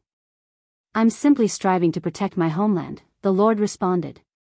In any case, once we've restored my cultivation, we can commence our efforts to unravel the mystery behind the alteration in the formation. It might be connected to cultivation online, but I don't have any proof to back up this theory. Yuan nodded. Then before I leave, should I give you some of my spiritual energy? It may be a drop in the bucket, but if it could help you even a little. If you could. The Lord accepted his offer. Honestly, it's the reason why I started training the Demon Sealing faction, even if it won't really do much to fix the situation. Oh, I should also thank you for that. Thanks again. Yuan said as he sat before the Lord and began gathering his spiritual energy. Yuan noticed that his spiritual energy had increased significantly compared to half a year ago, even though his cultivation level hadn't changed since then. Is this because of the 9 dragon symbols? He wondered inwardly. I will be transferring my spiritual energy to you now, Yuan said a moment later. Whenever you are ready. The Lord nodded. The next moment, Yuan poured his spiritual energy into the Lord's dantian. What is this overwhelming influx of spiritual energy pouring into me? A spirit grandmaster should not possess such a vast reservoir of spiritual energy. The Lord exclaimed inwardly as he was shocked by Yuan's unrealistic capacity. The quantity of spiritual energy that Yuan was channeling into the Lord was sufficient to utterly deplete the reserves of 100 spirit grandmasters in a mere moment. Furthermore, Yuan was absorbing the surrounding spiritual energy almost as rapidly as he was giving it away, creating a powerful vortex around his body. What the hell are you doing? Liya was shocked by what she was witnessing. Amazing. I knew he was immensely talented, but to think it was to this extent, as expected of the immortal monarch's descendant. The Lord sighed inwardly. Once he had expended every last bit of his spiritual energy, Yuan collapsed onto the ground, drenched in sweat, his breathing labored and ragged. Truly unbelievable. The Lord thought to himself. So, was it enough to increase the limit? Yuan asked in a weak voice. The Lord shook his head, wearing a bittersweet smile. Perhaps by a few days, but that's the extent of it. Nonetheless, I'm genuinely grateful for your assistance. Unfortunately, despite the generous amount of spiritual energy Yuan had contributed to the Lord, it proved insufficient to prolong the limit by even a single month. Nevertheless, it did provide the Lord with a considerable increase in comfort and alleviated some of his weakness.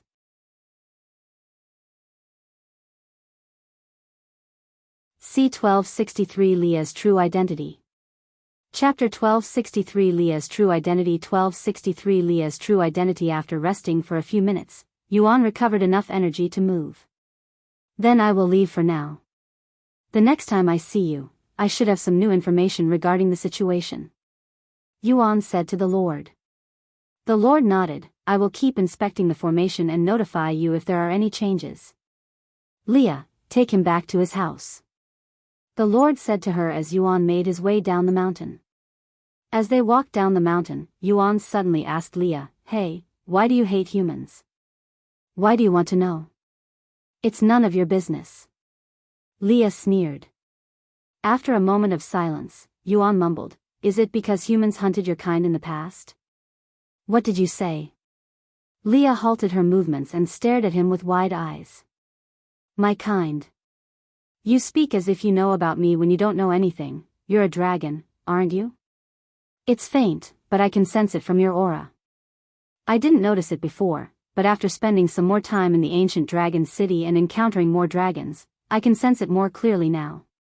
Of course, I also know about the war between humans and dragons.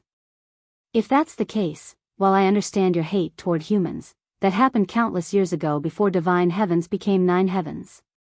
Are you actually that old?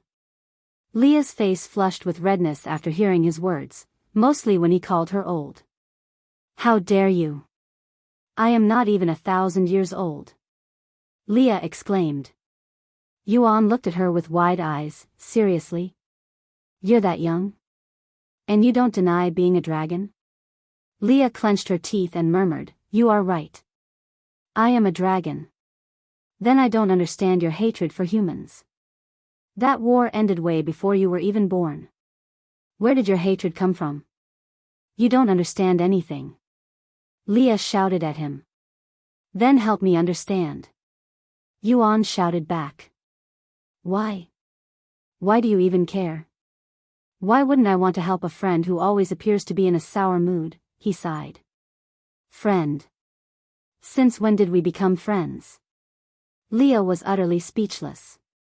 You've helped us many times since we moved into the mountain, so it's only natural to think of you as a friend. I was only doing my job. I didn't help you because I wanted to be friends. Yuan shrugged, that kind of minor detail doesn't matter to me. And you're training my friends now. Furthermore, I'm growing weary of seeing you intentionally acting rude just to avoid human connections, pushing others away so that they won't approach you. If we're going to be working together to save this world, I want to do it as friends. However, Yuan suddenly stopped walking and turned to look at her with a serious expression. If you really hate my guts that much, then I will stop bothering you and act as though you don't exist.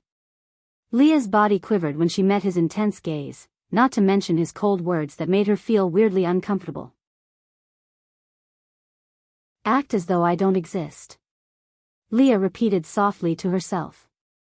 While it was true that she intentionally distances herself from humans to avoid their interference, hearing such a thing made her completely perplexed and unsure how to respond. If it had been anyone else in Yuan's position, Liya might have readily told them to behave as if she didn't exist without hesitation. However, it wasn't as though she liked Yuan either. In fact, he was someone she was determined to distance herself from, yet when presented with the chance to do so, she found herself unable to summon the courage to accept it. After a moment of silence, Liya muttered in a low voice, My mother, she was hunted by humans while she was pregnant with me. After using what little strength she had left to give birth to me, she passed away from the injuries she suffered during that time. Yuan was left flabbergasted upon hearing this revelation, and he questioned, Your mother was pregnant with you during that era? How many millions of years was she pregnant? I understand that divine beasts have lengthier gestation periods, but doesn't this seem excessively prolonged? A divine beast doesn't just require time to give birth. They also need spiritual energy, so depending on the spiritual energy in their area, their pregnancy may speed up or slow down. My mother spent most of her pregnancy on Earth, and with the trash quality spiritual energy here, her pregnancy slowed down almost to a halt. Omicron M also, her unique bloodline didn't help, as it was the bloodline with the slowest birth rates. Anyways, humans killed my father before I was born and my mother died to the injuries they inflicted on her after giving birth to me. Do you understand why I don't like humans now? Liya stared at Yuan with a cold expression. He nodded and said, I understand, but it doesn't change the fact that it happened millions of years ago. I won't tell you who you should hate and who you shouldn't, but hating humanity as a whole because of a few bad apples is childish. See, childish? Liya had a baffled look on her face. That's correct, Yuan responded. Contrary to demons, not all humans harbor ill intentions toward you. Even in the past, only a small group of humans hunted dragons, but because of how often they hunted and their overall prowess, it seemed like most humans hunted dragons. As for nowadays, I doubt you will be able to find a single human willing to hunt a dragon on Earth. He continued, throughout history, countless humans have fallen victim to beasts, and such incidents persist even today. However, I don't hold animosity toward all beasts. I even consider some of them my companions, cherished friends whom I'd willingly risk my life to protect. If you still don't believe me, then I'll share with you a secret. The Lord thinks I am the immortal monarch's descendant, but in reality, I am the immortal monarch himself, his reincarnation. You are what? Liya's jaw dropped to the ground after hearing Yuan's reveal.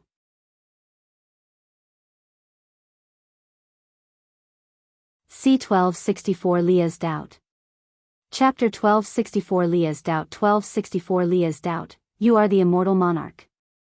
Do you honestly expect me to believe you? Liya asked him after snapping out of her daze. Yuan smiled and said, honestly? I do. But if you don't, that's fine as well. I'm sure you'll eventually believe me. Oh, I also happen to be the divine paragon, who triumphed in the war against demons and rescued humanity. As Yuan revealed one astonishing revelation after another, Liya's mind struggled to process everything, and she could even feel it burning from being shocked too much. Seeing Liya standing there in stunned silence, Yuan waved and added, I can make my way back to the house on my own. See you later. He then turned and left, leaving Liya to collect her thoughts in solitude. Liya, in her state of bewilderment, made no effort to halt him or seek clarification regarding the astonishing revelations Yuan had disclosed. She remained rooted to the spot, her thoughts in disarray. Yuan returned to the mansion sometime later. I've only just returned, and so many things have occurred already, he sighed wearily as he stepped back into the mansion. Welcome back, Yuan, Feng greeted him as she stood waiting in the lobby. Don't tell me you've been waiting for me, Yuan said with a surprised look on his face. She silently nodded before opening her mouth. Are you okay? You seem tired. We chatted longer than I'd expected. Yuan had pondered whether he should tell everyone about the situation the moment he returned home, but he decided to wait until the next day, as he wanted them to properly rest for the day, and they already had a gathering for that day. You should get some rest tonight, Feng. You'll need it for tomorrow, Yuan said, being a little cryptic. Did something happen? Feng couldn't help but ask after noticing it. Yuan nodded, yes, I'll tell you guys tomorrow. I understand. Since Yuan decided to wait until tomorrow, Feng figured that it probably wasn't anything too serious. Unbeknownst to her, Yuan had made the same mistake, only to later realize that the world was ending in less than 100 years. Good night, Yuan. Night. Yuan proceeded directly to his room, and upon opening the door, he was met with complete darkness, shrouding the room in obscurity. Did she already go to sleep? He wondered inwardly as he stepped inside the room. However, once he closed the door, Chu Luxiang's voice resounded, Welcome back, Yuan. Oh, I thought you went to sleep already. How could I sleep alone on your first day back? Do you have any idea how long I've waited for this moment? Chu Luxiang remarked as she switched on the lamp next to the bed, revealing her appearance. That appearance. Yuan's eyes widened when he realized Chu Luxiang was wearing erotic black lingerie that barely covered her body, and she even positioned her body in a seductive manner that purposefully exposed her body, almost as though she was a model for an adult magazine. Due to the whirlwind of events that had transpired earlier, Yuan wasn't initially in the mood to engage with Chu Liuxiang. However, knowing that she had endured 6 months without him, he didn't want to let her down. Even if the world were to end tomorrow, I'll still find time to spare for my loved ones, Yuan thought to himself, recognizing the importance of cherishing the moments with those dear to him.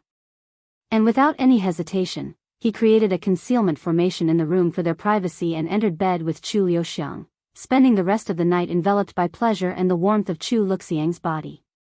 Meanwhile, when Liya returned to the peak of the mountain, she immediately went to seek the Lord.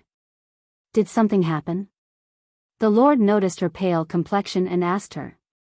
After a moment of silence, Liya asked, "Can you tell me about the immortal monarch in more detail?" The Lord immediately misunderstood her intentions and smiled, "So you're finally interested in him." Liya didn't even have the energy to refute his statement and remained silent. Lightsonville, as you're aware, the immortal monarch played a pivotal role in ending the conflict between dragons and humans. However, those accomplishments pale in comparison to his other feats, the Lord began. He not only achieved the distinction of being the first human to be accepted and respected by a supreme divine beast, but he also became the first human to ever command one.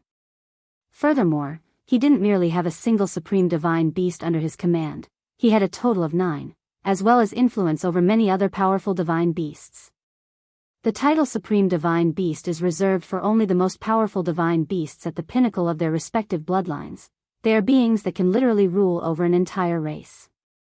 Using his connections with the supreme divine beasts and numerous other divine beasts throughout the divine heaven, the immortal monarch accomplished what was once deemed impossible: coexistence between humans and beasts. Prior to the time of the immortal monarch, humans and beasts seldom engaged in communication, and when such interactions did occur, they often escalated into deadly confrontations, not even mentioning divine beasts. The immortal monarch brought about a profound transformation in that regard. Thanks to his influence and tireless efforts, humans and beasts ceased their hostilities upon encountering each other and even began to collaborate, eventually coexisting within the same city. If it hadn't been for the immortal monarch, countless more humans and beasts would have perished in senseless conflict. It wouldn't be an exaggeration to claim that the immortal monarch saved both humanity and beasts, which is why he's held in such high esteem, even revered. In the entire history of the 9 heavens, at least up to the point when I departed, I don't believe anyone had as profound an impact on the world as the immortal monarch. As he spoke of the immortal monarch, the Lord's countenance bore an admiring expression, reflecting his deep reverence for the legendary figure. After a momentary pause, he went on, "Actually, one could argue that there was another individual who matched the immortal monarch's influence, the divine paragon, renowned for instilling fear in demons known for their inability to experience fear, and for rescuing the divine heavens from the demon clan. Although humans endured the greatest hardships during that era, we, the beasts, were not spared from the turmoil. Immortal monarch and the divine paragon." Liya had a perplexed look on her face, one that the Lord found challenging to interpret. Then she proceeded to ask, "The divine paragon, can you tell me more about him?" Sure. Although the Lord was uncertain about the reason behind Liya's interest in the divine paragon, he had a hunch that this information held significance for her. Thus, the Lord began sharing his knowledge of the divine paragon with Liya, who listened with great focus. In the end, Liya posed another question: "Do you think reincarnation truly exists? And if the immortal monarch and the divine paragon were to reincarnate, what kind of individuals do you think they would become?" The Lord pondered for a good moment before responding, "I personally believe in reincarnation, and if they were to reincarnate, I believe it would be someone like Yuan, at least that's what I hope." Liya's body trembled upon hearing the Lord's answer. "I see. Thank you for your time. I'm going to get some rest now." And without explaining any further, Liya disappeared from the Lord's sight.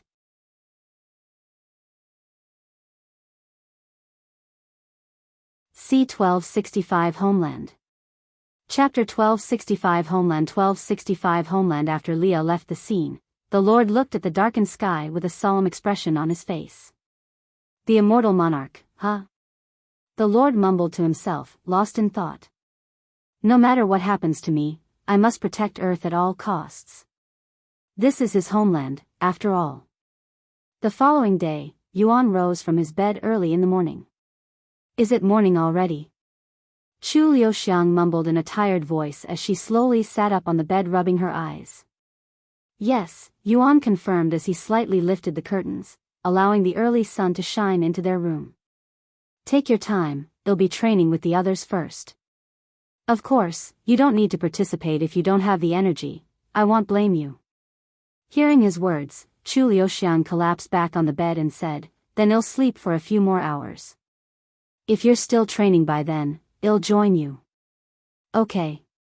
Yuan nodded as he left the room through the balcony, before going straight to the training grounds.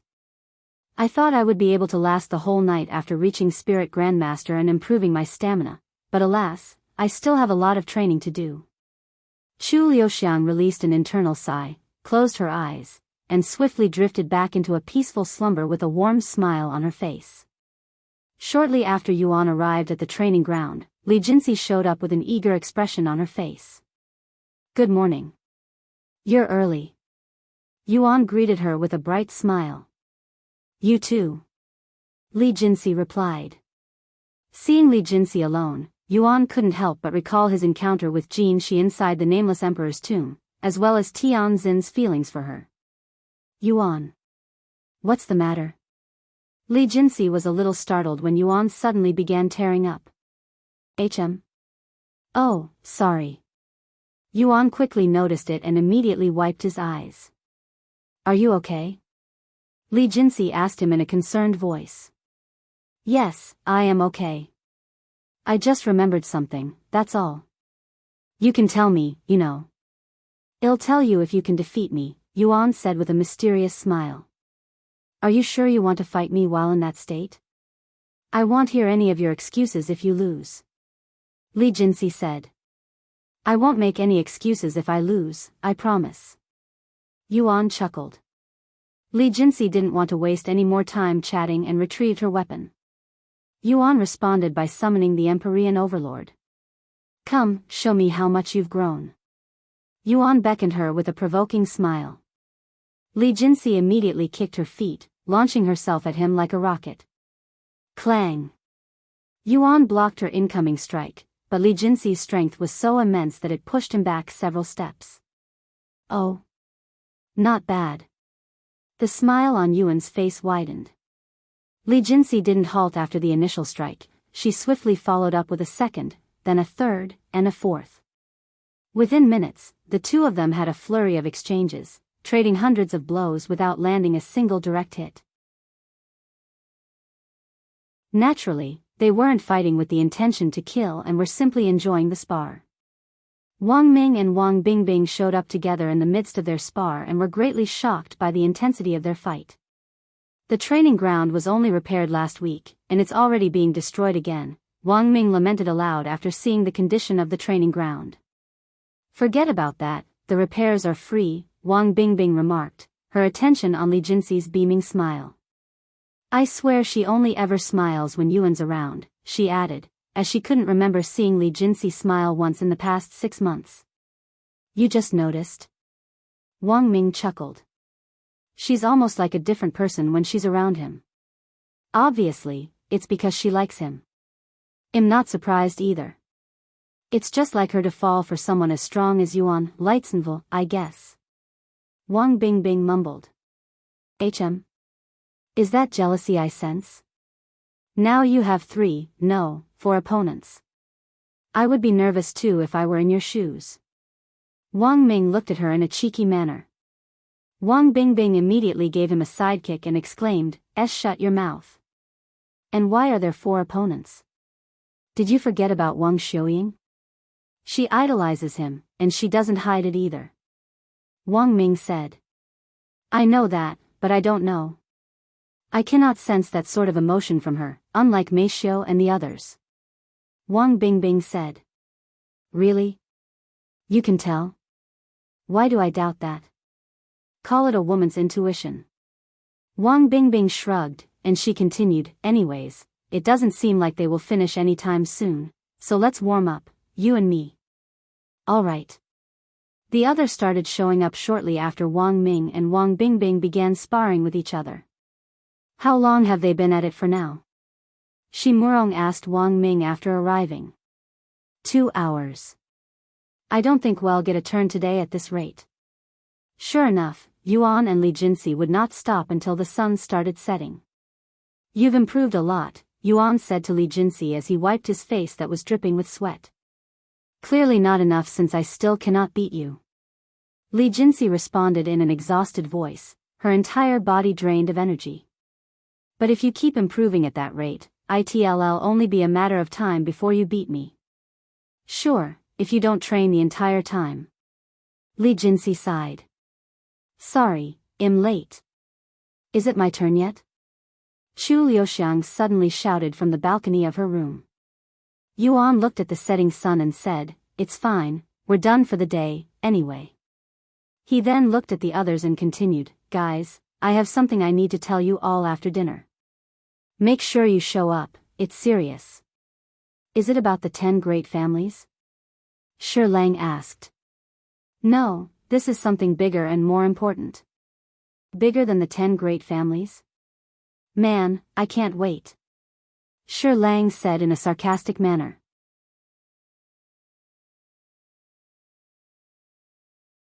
C1266 The End of the World. Chapter 1266 The End of the World. 1266 The End of the World. Once everyone left the training grounds and cleaned up, they gathered at the dining table, where Mei Feng served a feast.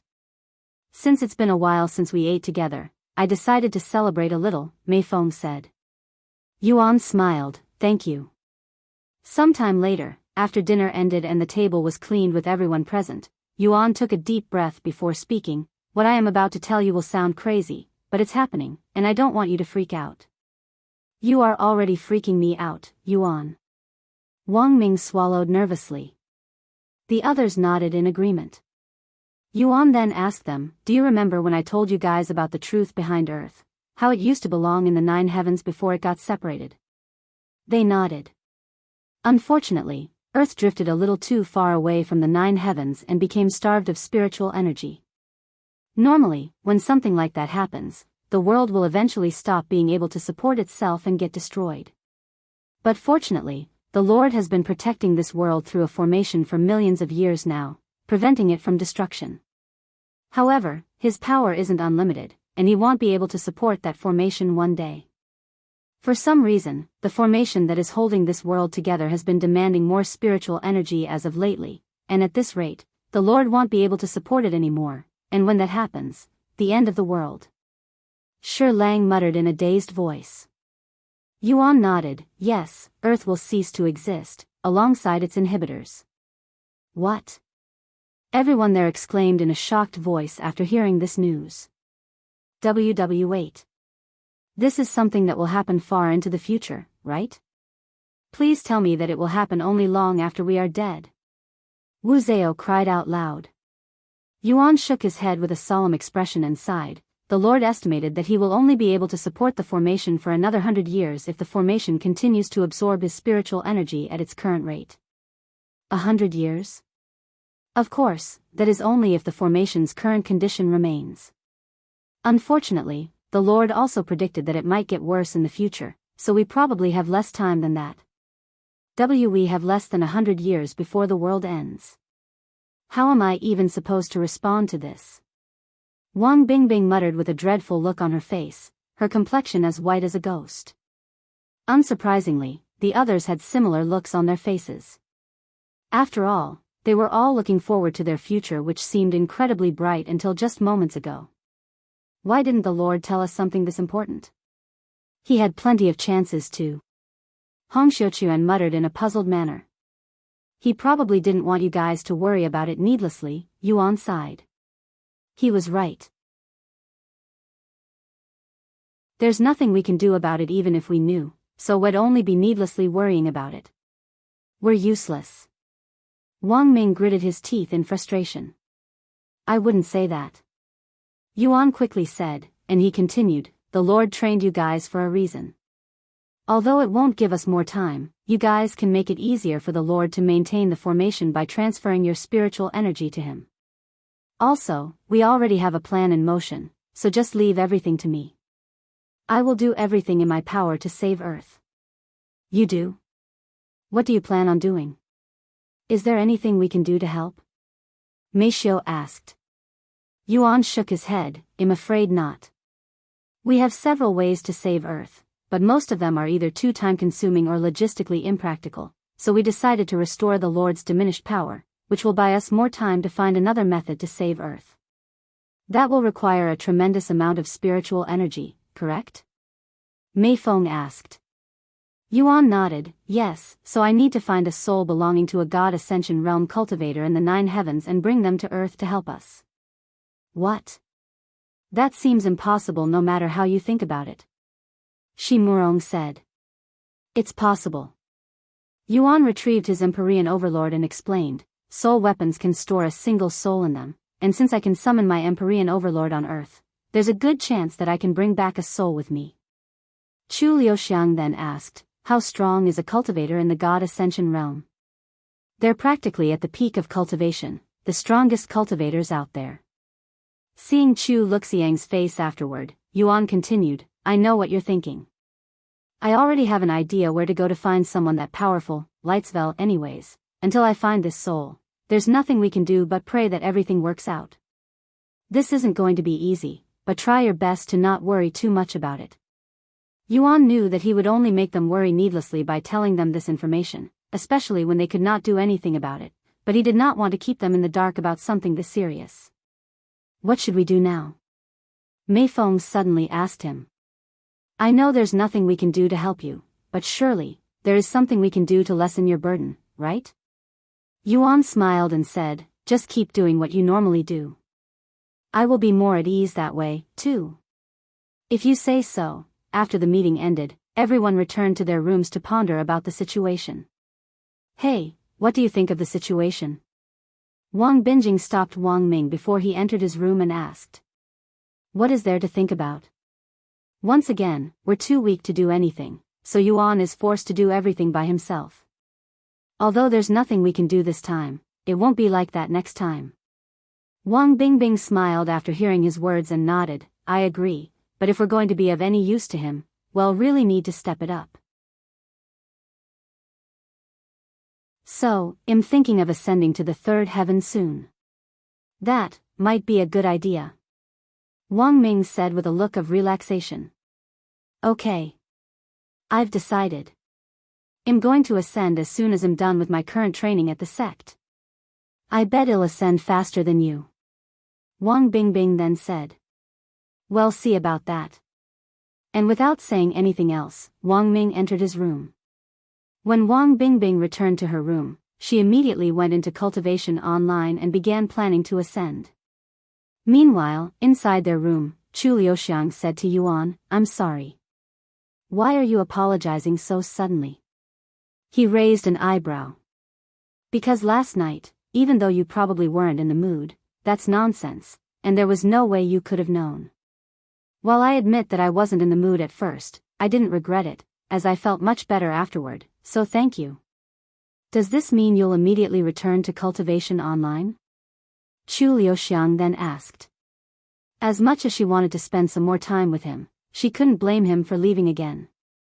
However, to her surprise, Yuan shook his head and said, No, I am still going to stay here for a little longer to spend more time with you guys, with you and Meishio. Really? Chu Luxiang's face immediately brightened after hearing his words.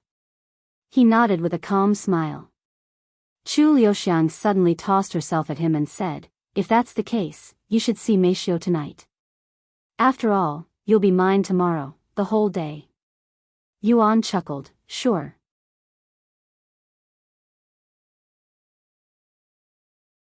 C1267 A Weird Symbol. Chapter 1267 A Weird Symbol 1267 A Weird Symbol Meishio, it's me. Are you free? Yuan asked as he knocked on her door. Meishio opened the door a few moments later and welcomed him inside. Once inside, Yuan continued, If you have anything on your mind, I'm here to listen. Meishio sat on the bed and sighed, I have a lot on my mind, but it's mostly just wondering about the end of the world. Though, I do have one question. Do you plan on telling Ro about the situation?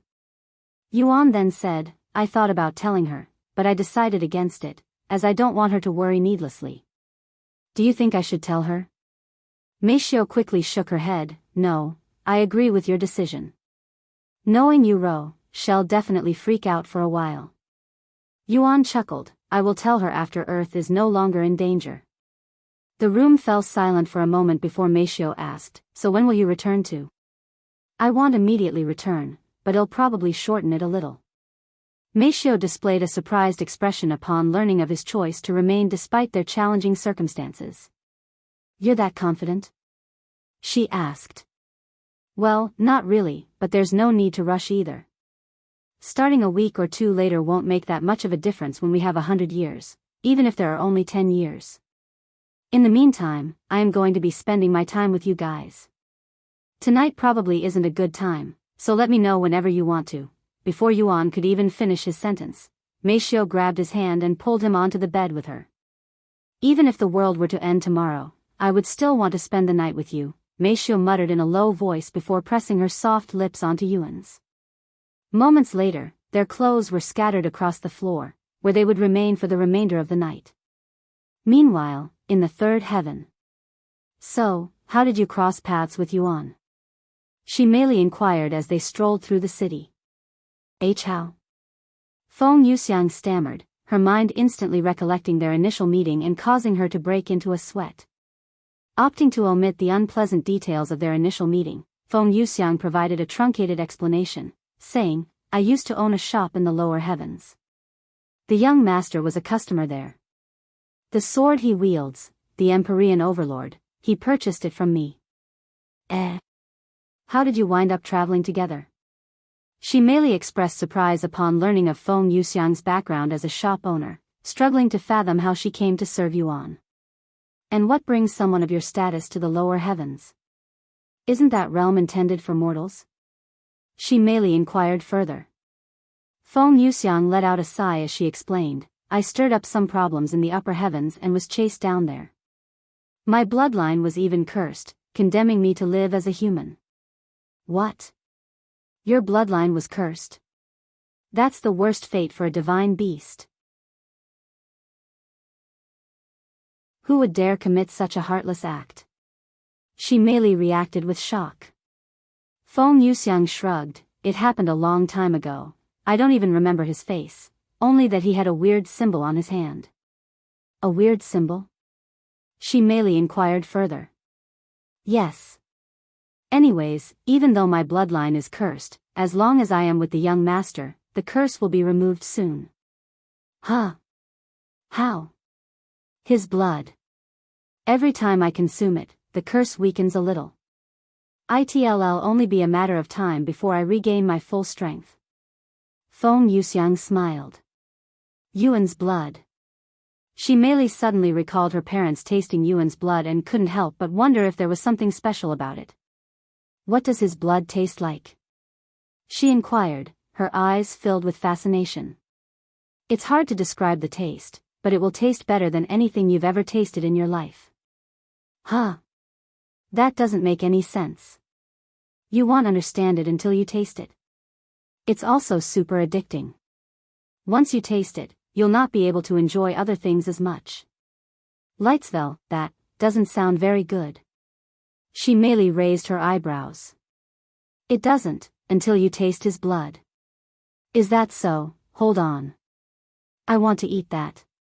She merely suddenly halted their conversation to approach a food stall. I'll take some of this. She merely pointed at the meat skewers being sold. That would be 5 copper coins. Here.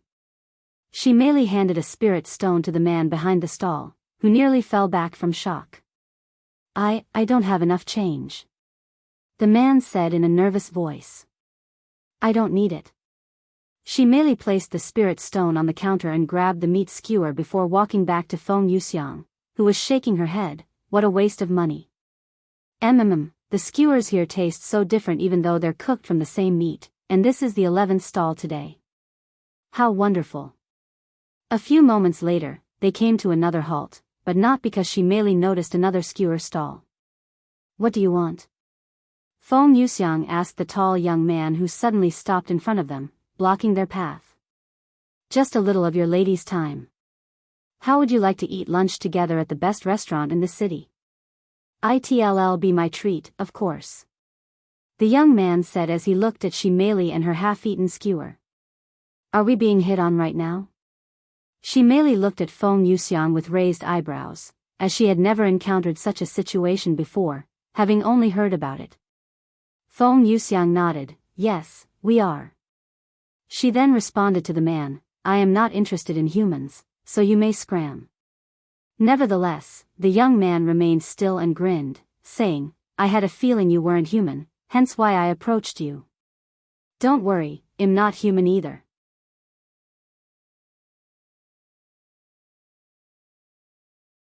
C1268 Immortal Clans. Chapter 1268 Immortal Clans. 1268 Immortal Clans. So what if you are a beast? I don't care if you are human, beast, or god, I am not interested. Feng Yuxiang sneered in disdain. However, the young man remained undisturbed by her words and said, "Don't be like that, beauty. I promise you it'll be worth your time. After all, I came down here from..." The young man proceeded to point toward the sky with a confident smile on his face. "So, you're from the upper heavens. What of it?" Feng Yuxiang responded, her patience wearing thin. "Not just any upper heavens. The seventh heaven," the young man proudly declared. Feng Yuxiang rolled her eyes and responded, "Even if you're from the seventh heaven, I can't imagine someone of your standing bothering with beings from such a humble realm." Despite her skeptical remarks, Feng Yuxiang couldn't deny that the young man standing in front of them exuded the unmistakable presence of someone hailing from the upper heavens. "Please. I'm not the type to discriminate. It doesn't matter if they're from the lower heavens or the supreme heavens. As long as they're beautiful, they'll deserve my attention," the young man proclaimed. And he continued, "Furthermore, you ladies cannot deceive my eyes. I can tell whether someone is special or not with a glance, and you ladies are definitely special." Feng Yuxiang felt a strong urge to smack this stubborn young man who did not seem to know how to give up. However, knowing that he was someone from the upper heavens, there was a good chance that he came here to find Yuan, and she did not want to stir up any trouble that could lead back to him. A moment later, seeing how they did not seem to care about his origin from the seventh heaven, he continued, "Okay, I get it. You don't care about the upper heavens, but what if I tell you that I am a heavenly white tiger from one of the immortal clans?" "The immortal clans?" Feng Yuxiang's eyebrows raised upon hearing this unfamiliar term. "I'm not surprised you haven't heard of them since they only exist in the upper heavens, but as a beast, surely, you know of the legendary immortal monarch, right?" Both Feng Yuxiang and Shimeli's eyes flickered upon hearing this familiar name. The young man noticed their interest and smiled inwardly, "Got them. What does the immortal monarch have to do with the immortal clans?" Feng Yuxiang asked. The young man promptly replied with clear pride in his voice, "The immortal clans are lineages that descended from the supreme beings who served the immortal monarch. In simpler terms, our ancestors were among the 9 supreme beings who followed the immortal monarch during his time. We're also some of the most powerful and influential families in the realm of beasts. There isn't a single beast that doesn't know of our name in the upper heavens. So, are you interested in lending me some of your time now?" Feng Yuxiang smiled and said, "Not really." The young man's expression froze. "Are your ears only for show? I already said that I'm not interested, multiple times. If your only method of courting is to flaunt your background, I feel sorry for you." Feng Yuxiang said before looking at Shimeli and continuing, "Let's go." And without paying the young man from the immortal clans any more attention, the two of them walked around him without looking back. The young man stood there with an incredulous expression on his face. This marked the first instance where someone had turned him down despite learning of his background. However, what hurt him the most was Feng Yuxiang's nonchalant attitude towards the immortal clans. In the upper heavens, the immortal clans are treated no differently than royalties. Divine beasts would lower their heads before the immortal clans, much less ordinary beasts. In fact, even royalties in the world of beasts treated them with utmost respect. The young man's body trembled in anger, and his aura suddenly began to fluctuate, causing the atmosphere there to change. "Hold it right there." The young man suddenly bellowed, his voice resonating through the air and causing it to quiver. "You really don't know how to give up." Feng Yuxiang sighed as she halted. "This is no longer about me." "Then what is it about?" she merely asked in a nonchalant voice. "Humph. I won't be surprised if he's never been rejected in the upper heavens, so he's experiencing denial." Feng Yuxiang spoke out before the young man could respond. And she continued, "What are you going to do now? Threaten us to come with you using your family's name? How dare you?" The young man turned around to look at them with killing intent exuding from his yellow eyes, his white and black hair swirling wildly. "How scary." A provocative smile appeared on Shimeli's face. "You probably don't know this, but disrespecting the immortal clans is punishable by death, ignorant or not," the young man spoke in a cold voice. "And I, Bai Xutao, shall execute you for your crimes." A vicious light glimmered in Bai Xutao's eyes right before one of his hands suddenly flickered, turning invisible for a split second. Shimeli's eyes widened, and she instinctively pushed Feng Yuxiang away. "Watch out." "Wah!" Feng Yuxiang exclaimed in surprise. The next moment, a large cut appeared on Shimeli's arm with blood running down her elbow. "Oh. You actually saw that?" Bai Xutao expressed genuine surprise upon seeing this. If Shimeli hadn't pushed Feng Yuxiang away at the last moment, Bai Xutao would have taken Feng Yuxiang's head. "You bastard. You really intended to kill her with this many people around? Are you out of your mind?" Shimeli gritted her teeth in anger, her aura skyrocketing. "A spirit king? No, spirit emperor with her cultivation suppressed. Did you also come down here from the upper heavens? If so, there's no way you wouldn't know of the immortal clans, yet you dared to disrespect me and my family." Bai Xutao narrowed his eyes at them. And he continued, "So what if there's people here? You're the only ones I'm going to kill. If you think I would hold back because there are others here, think again. Crazy bastard." Feng Yuxiang uttered in a cold voice as she stood back up.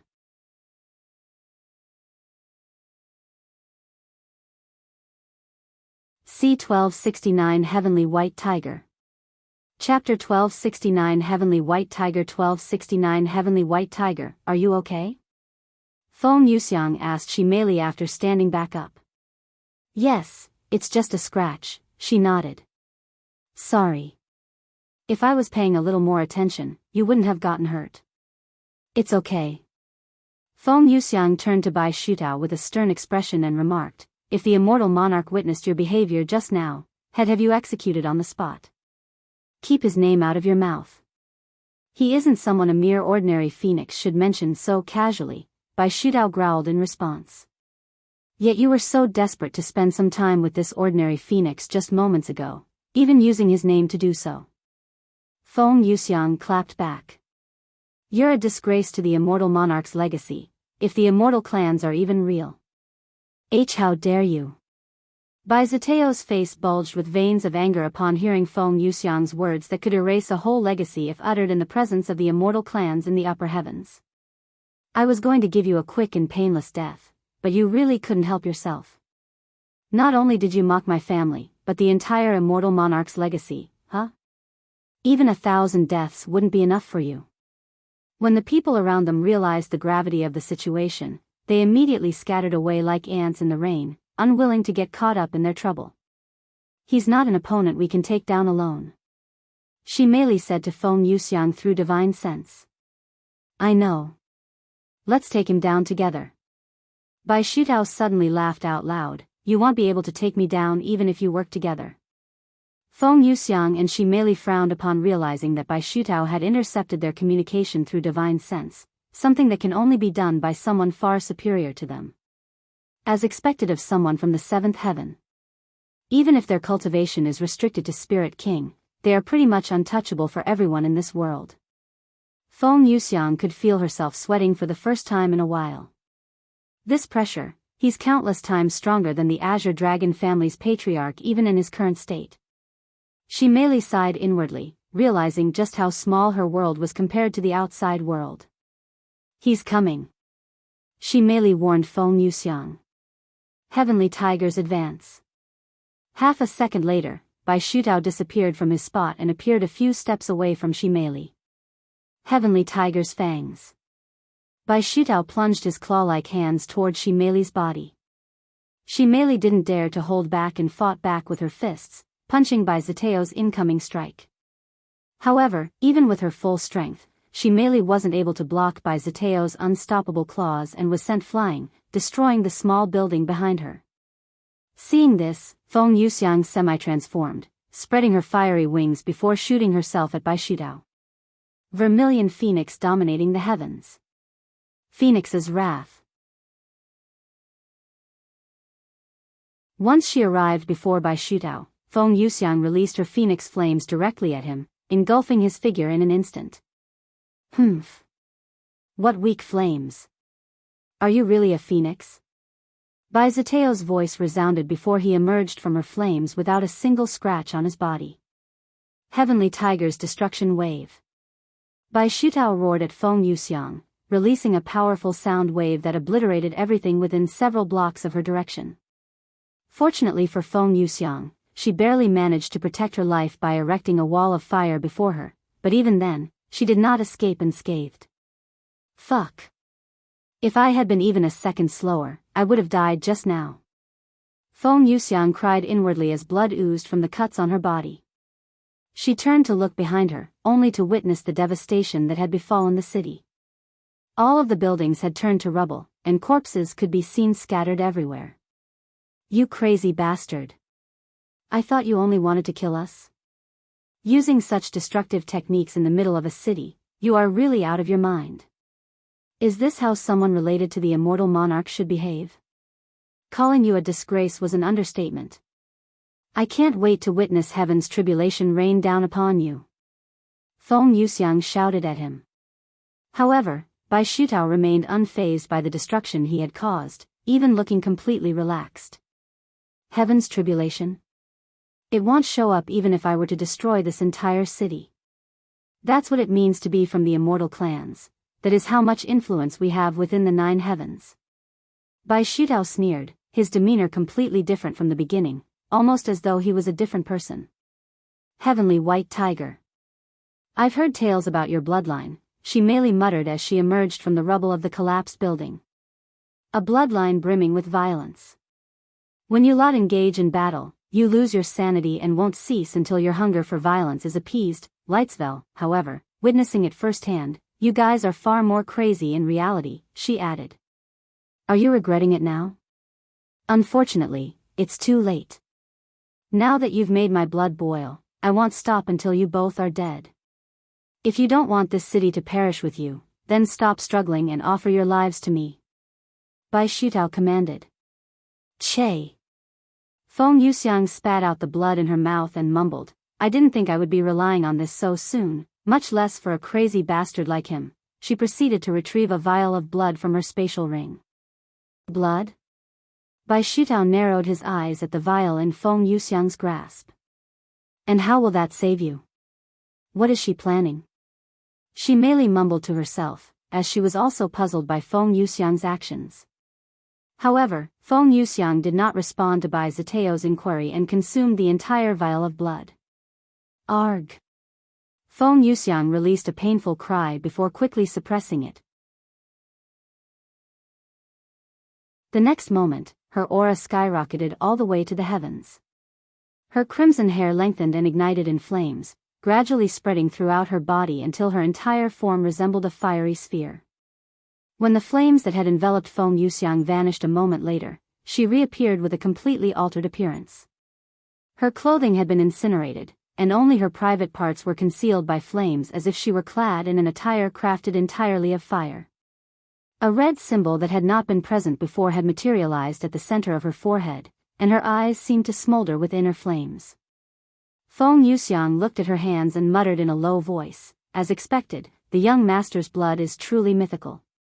Xutao had a profound frown on his face after seeing Feng Yuxiang's transformation.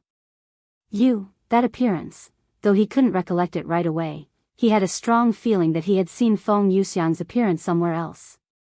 Feng Yuxiang suddenly looked at Xutao and pointed her finger at him. Die, she murmured in a low voice, then released a highly concentrated beam of flames from the tip of her finger, directing it straight at Xutao. Seeing this, Xutao promptly shifted his head to evade the approaching attack, narrowly escaping the beam that soared into the heavens, piercing through the clouds and leaving a clear hole behind. Xutao felt a few drops of cold sweat forming on his back afterward. If Feng Yuxiang hadn't aimed at his head just then, he wouldn't have been able to evade the attack in time because his body hadn't reacted quickly enough. Realizing this, Xutao's face flushed with embarrassment, and his body trembled in anger.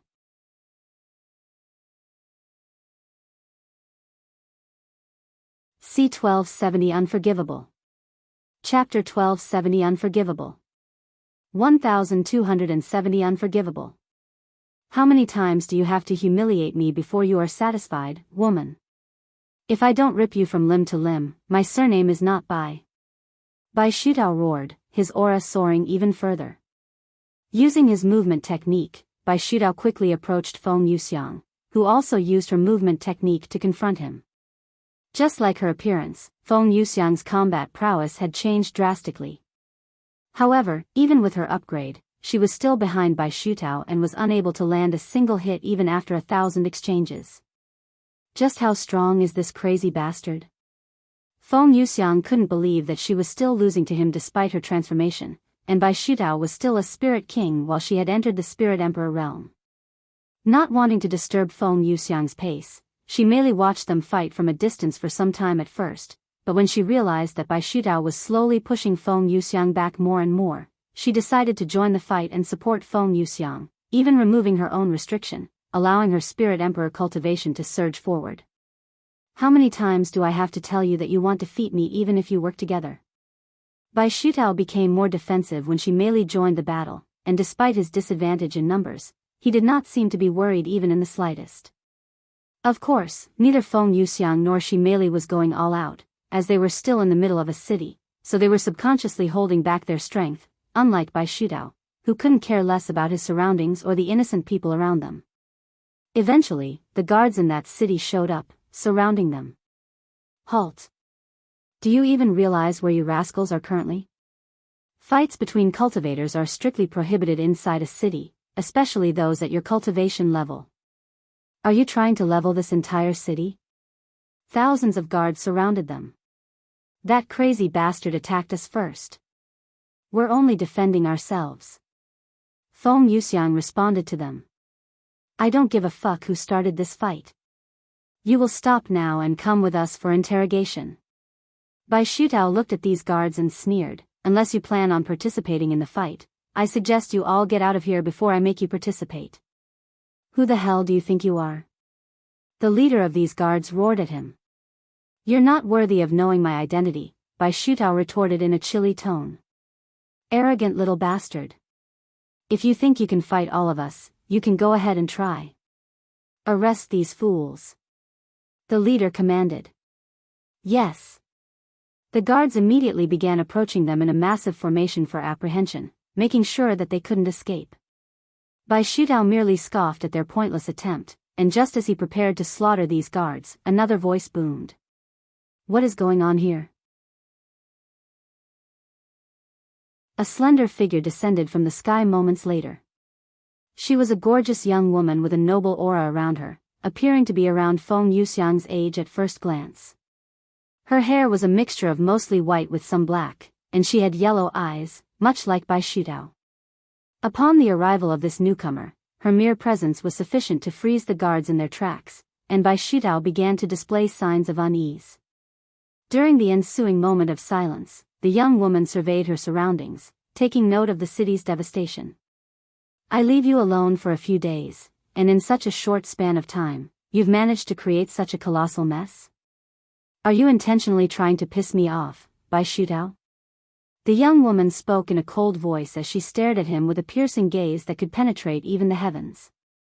Xutao trembled as he replied in a bashful manner, I can explain this, elder sister Ning. The young woman suddenly disappeared from her location and appeared in front of Xutao faster than one could blink their eyes before punching him in the stomach so hard that Xutao's body arched like a bow.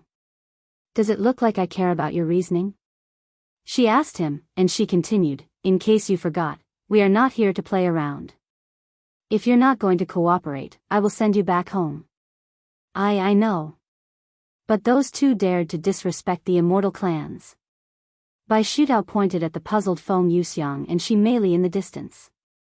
Bai Ning turned to look at them with a narrowed gaze before turning back to look at Xutao. Have you forgotten where you are? The immortal clans don't exist down here, so they wouldn't know much about us. Why waste your energy over something so insignificant? How childish, not that I expected more from you. Xutao clenched his teeth in the realization that he couldn't talk his way out of this predicament. Hold on a moment, then a sudden spark of inspiration ignited within him. They also mocked the immortal monarch. He immediately cried out loud. Bai Ning's entire face froze after hearing this, and her body began trembling a moment later. Xutao smiled inwardly at her reaction and quickly continued in a sorrowful voice, that's right. They called him a phony, among other vile epithets that I wouldn't dare repeat even on my deathbed. When I heard their disrespect toward the immortal monarch, my rage got the best of me, and I felt compelled to reprimand them. Omicron. The sky above the city suddenly darkened despite the early hour, and it felt as if the world itself trembled in apprehension of some impending event. What the hell is going on? Feng Yuxiang mumbled in a dazed voice. I have a bad feeling about this. Shi Meili swallowed inwardly. How dare they, my beloved immortal monarch, unforgivable. Bai Ning murmured in a chilling tone, her presence radiating such killing intent that it could fill the heavens. She fixed her gaze on the startled Feng Yuxiang and Shi Meili, and the intensity of her look sent shivers down their spines, their very instincts urging them to flee.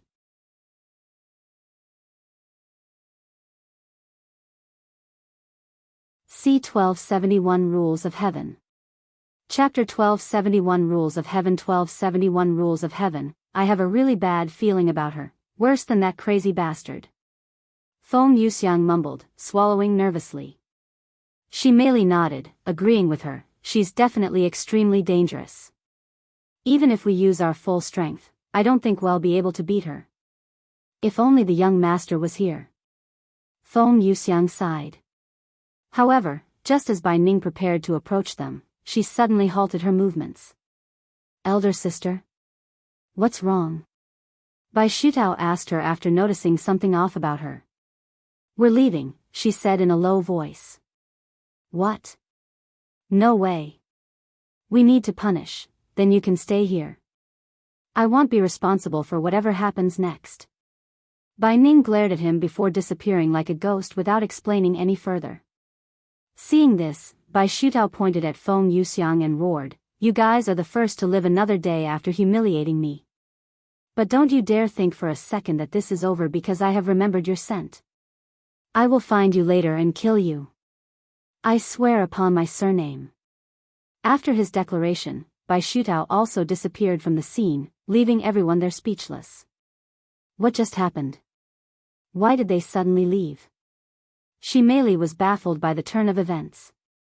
The guards snapped out of their daze shortly after, and since Feng Yuxiang and Shi Meili were still there, they decided to apprehend them. Don't let them escape as well. The leader of the guards shouted. However, just as they approached them, Feng Yuxiang and Shi Meili's bodies suddenly looked as though they were being sucked into something, the space around them wrapping in a circular motion. A second later, they also disappeared into thin air, leaving the guards dumbfounded. Fuck. Fuck. Fuck. The leader of the guards stomped the ground in anger before ordering the others, I want half of you to chase after them. I don't care if they left the city or not. The other half will stay behind to clean up the mess they made in the city. Meanwhile, Xutao chased Bai Ning several thousand miles away from the scene. When they eventually came to a halt, Xutao asked her in an agitated voice, Elder sister. Why did you suddenly up and leave? You could have easily killed those bastards that mocked the immortal monarch. Pap. Bai Ning abruptly turned around and slapped him in the face, sending him flying like a ragdoll. You dare raise your voice at me? Are you courting death? She sneered. She turned to look towards the sky and mumbled a moment later, we were being watched by someone at God Ascension. If we had stayed there for a little longer, that person would have likely attacked us. Huh? Why would someone at that level attack us? Xutao expressed his surprise after standing back up. It probably has something to do with those two you picked a fight with, she calmly said. I didn't pick a fight with them. They picked a fight with me by mocking our family and the immortal monarch. Xutao panicked. Do you really take me for a fool, you womanizing bastard? Knowing you and your tendencies, you got angry when they refused to follow you. This isn't the first time something like this has happened, either. Xutao tried to make another excuse, but he was immediately cut off by Bai Ning. You even destroyed a city and killed innocent people. Don't think you'll get away with this. Once we return home, father will deal with you accordingly. Xutao's body trembled in fear upon hearing her words, but his hatred for Feng Yuxiang and Shi Meili only increased, as he still blamed them for his current situation. I swear I will not rest until I make you bitches pay. He cried inwardly. Meanwhile, Feng Yuxiang and Shi Meili had been teleported to another location. Senior. Feng Yuxiang realized why the heavenly white tigers had suddenly left when she saw Dong Yi standing before her. Thank you for rescuing us. If it weren't for you, we would have probably died back there. Feng Yuxiang bowed to him. Dong Yi shook his head. I should be apologizing for the delay. I had left this world temporarily to investigate something. But to pick a fight with the heavenly white tiger immortal clan, you're quite reckless. Lightsville, but they started the fight. Shi Meili sighed. Regardless of how it started, they will keep an eye out for you from now on, especially Xutao. But there's no need to worry. That Xutao is a well-known troublemaker, so there are usually people watching over him. I'm not worried about that fool at all. Feng Yuxiang said. I'm more worried about that woman who was with him. Shi Meili sighed. Dong Yi shook his head and said, actually, there is something else that you should be worrying about right now. What is it? Dong Yi pointed above them, where the sky seemed unnaturally dark for some reason. What is that? Shi Meili asked with raised eyebrows. And no way. Feng Yuxiang swallowed nervously when she saw the sky. Is it just me or is that a heaven's tribulation? Dong Yi confirmed Feng Yuxiang's worries. Huh? Heaven's tribulation? Why is it over here? We weren't the ones who killed those innocent people. Shi Meili exclaimed. No, but you did break a rule of heaven by being a spirit emperor and using such powers in a place that is limited to those below spirit emperor. Dong Yi explained to them. The reason why there are no cultivators above the limit given to each world and why nobody in the upper heavens dares to descend without proper permission is simply because of the rules of heaven.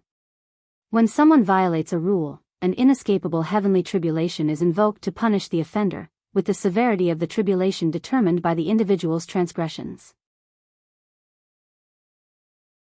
As Feng Yuxiang and Shi Meili had employed cultivation beyond the level of Spirit King in the third heaven, they had breached a rule of heaven, hence their current predicament.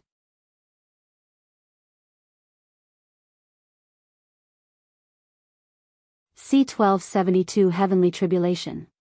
Chapter 1272 Heavenly Tribulation 1272 Heavenly Tribulation as Senior. Is there anything you can do? Feng Yuxiang looked at him for help. As this was her first encounter with heavenly tribulation, it was only natural for her to act nervous. Dong Yi sighed, there is, but there isn't at the same time. I could wipe away the heavenly tribulation for you this time, but it will eventually return in the future, and it will be much more powerful at that time. Therefore, you can only face it. And he continued, don't worry, your crime wasn't that bad. The heavenly tribulation won't kill you, but it will hurt a little. We have to confront it. Feng Yuxiang swallowed nervously. Don't worry. I have read stories of people using heavenly tribulations to temper their own bodies. It can't be that bad. She merely said, trying to comfort herself. Dong Yi then said, the heavenly tribulation is about to start. You should gain some distance away from each other so you don't make things harder for each other. I'll watch over you so you won't die. They felt much more at ease after hearing Dong Yi's words. A moment later, they began flying away from each other until they were at least 50 miles apart. The sky above them appeared normal for a few moments, almost as though they had escaped the heavenly tribulation. However, it would turn dark again after some time with tiny blue snakes dancing around the clouds. The next time I see that crazy bastard, I will definitely make him pay for this. Feng Yuxiang gritted her teeth as she prepared to confront the heavenly tribulation. She sat down and closed her eyes, clearly her mind. While this may be her first time being confronted by a heavenly tribulation, this wasn't her first time seeing one. In the upper heavens, heavenly tribulations occur on an almost daily basis, so she has witnessed a fair share of people fighting them.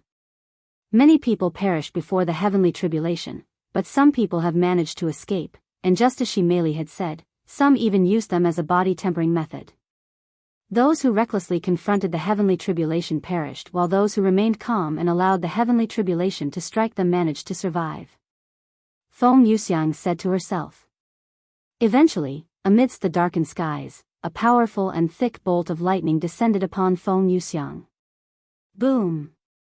In an instant, the ground around Feng Yuxiang was charred black, and it looked as if a bomb had been dropped in her area, with several miles of the land around her being affected by the heavenly tribulation. Feng Yuxiang, who used most of her spiritual energy to block the heavenly tribulation right before it struck her, managed to survive, but her entire body was dripping with blood. I managed to survive, she sighed inwardly, feeling a little relieved. Yet, her despair grew as she realized that the black clouds above her had not dissipated, and it even looked as though it was preparing for a second strike. The number of strikes corresponded to the severity of one's crime, with 3 strikes being the most common. A few moments later, a second bolt of lightning descended on Feng Yuxiang. The destruction caused by the second strike was even more devastating than the first one, as heavenly tribulation only becomes more powerful with each strike. When struck by the second heavenly tribulation, Feng Yuxiang's life flashed before her eyes for a brief moment, recalling all of the time she spent with Yuan and the others, even though it was only a tiny portion of her experience. By the time the second strike came to an end, Feng Yuxiang had already exhausted all of her spiritual energy, leaving her completely vulnerable to the final and most powerful strike. As the heavenly tribulation gathered energy for the third strike, Feng Yuxiang laid on the ground and stared at the heavens with a blank look on her face. Ah! I might actually die here today. I'm sorry, young master. Feng Yuxiang muttered as the third strike descended on her a moment later. Meanwhile, she merely returned to Dong Yi after her heavenly tribulation. Her appearance looked much better than Feng Yuxiang after her first strike, almost as though she didn't even experience the heavenly tribulation.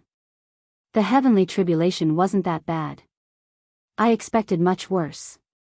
She merely laughed merrily, and she continued, I understand why some people use it to train their body now. I could feel my body being stronger than it was before the heavenly tribulation. She then asked, Senior, where's Feng Yuxiang?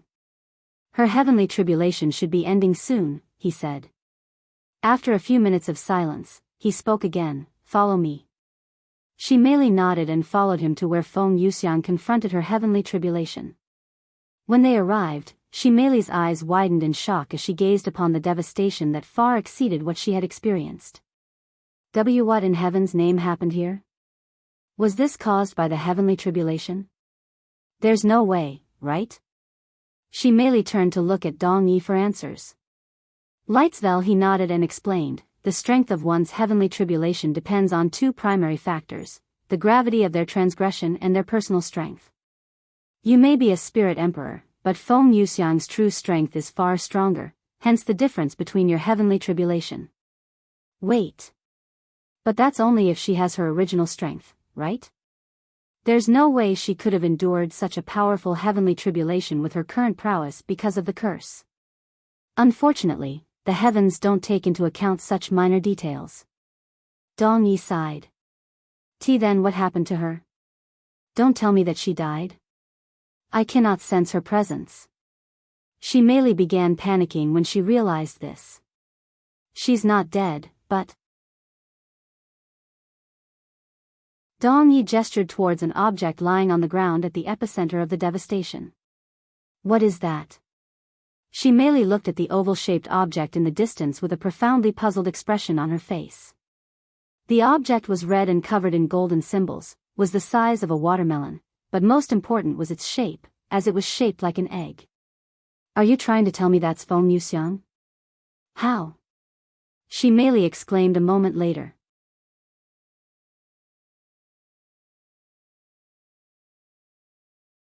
C1273 Yuan's Return.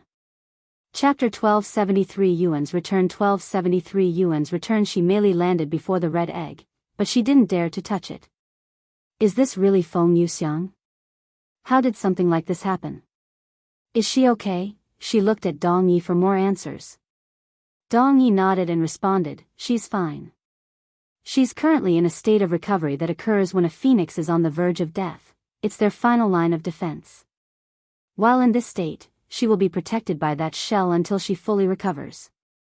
With that being said, this isn't something just any ordinary phoenix can do.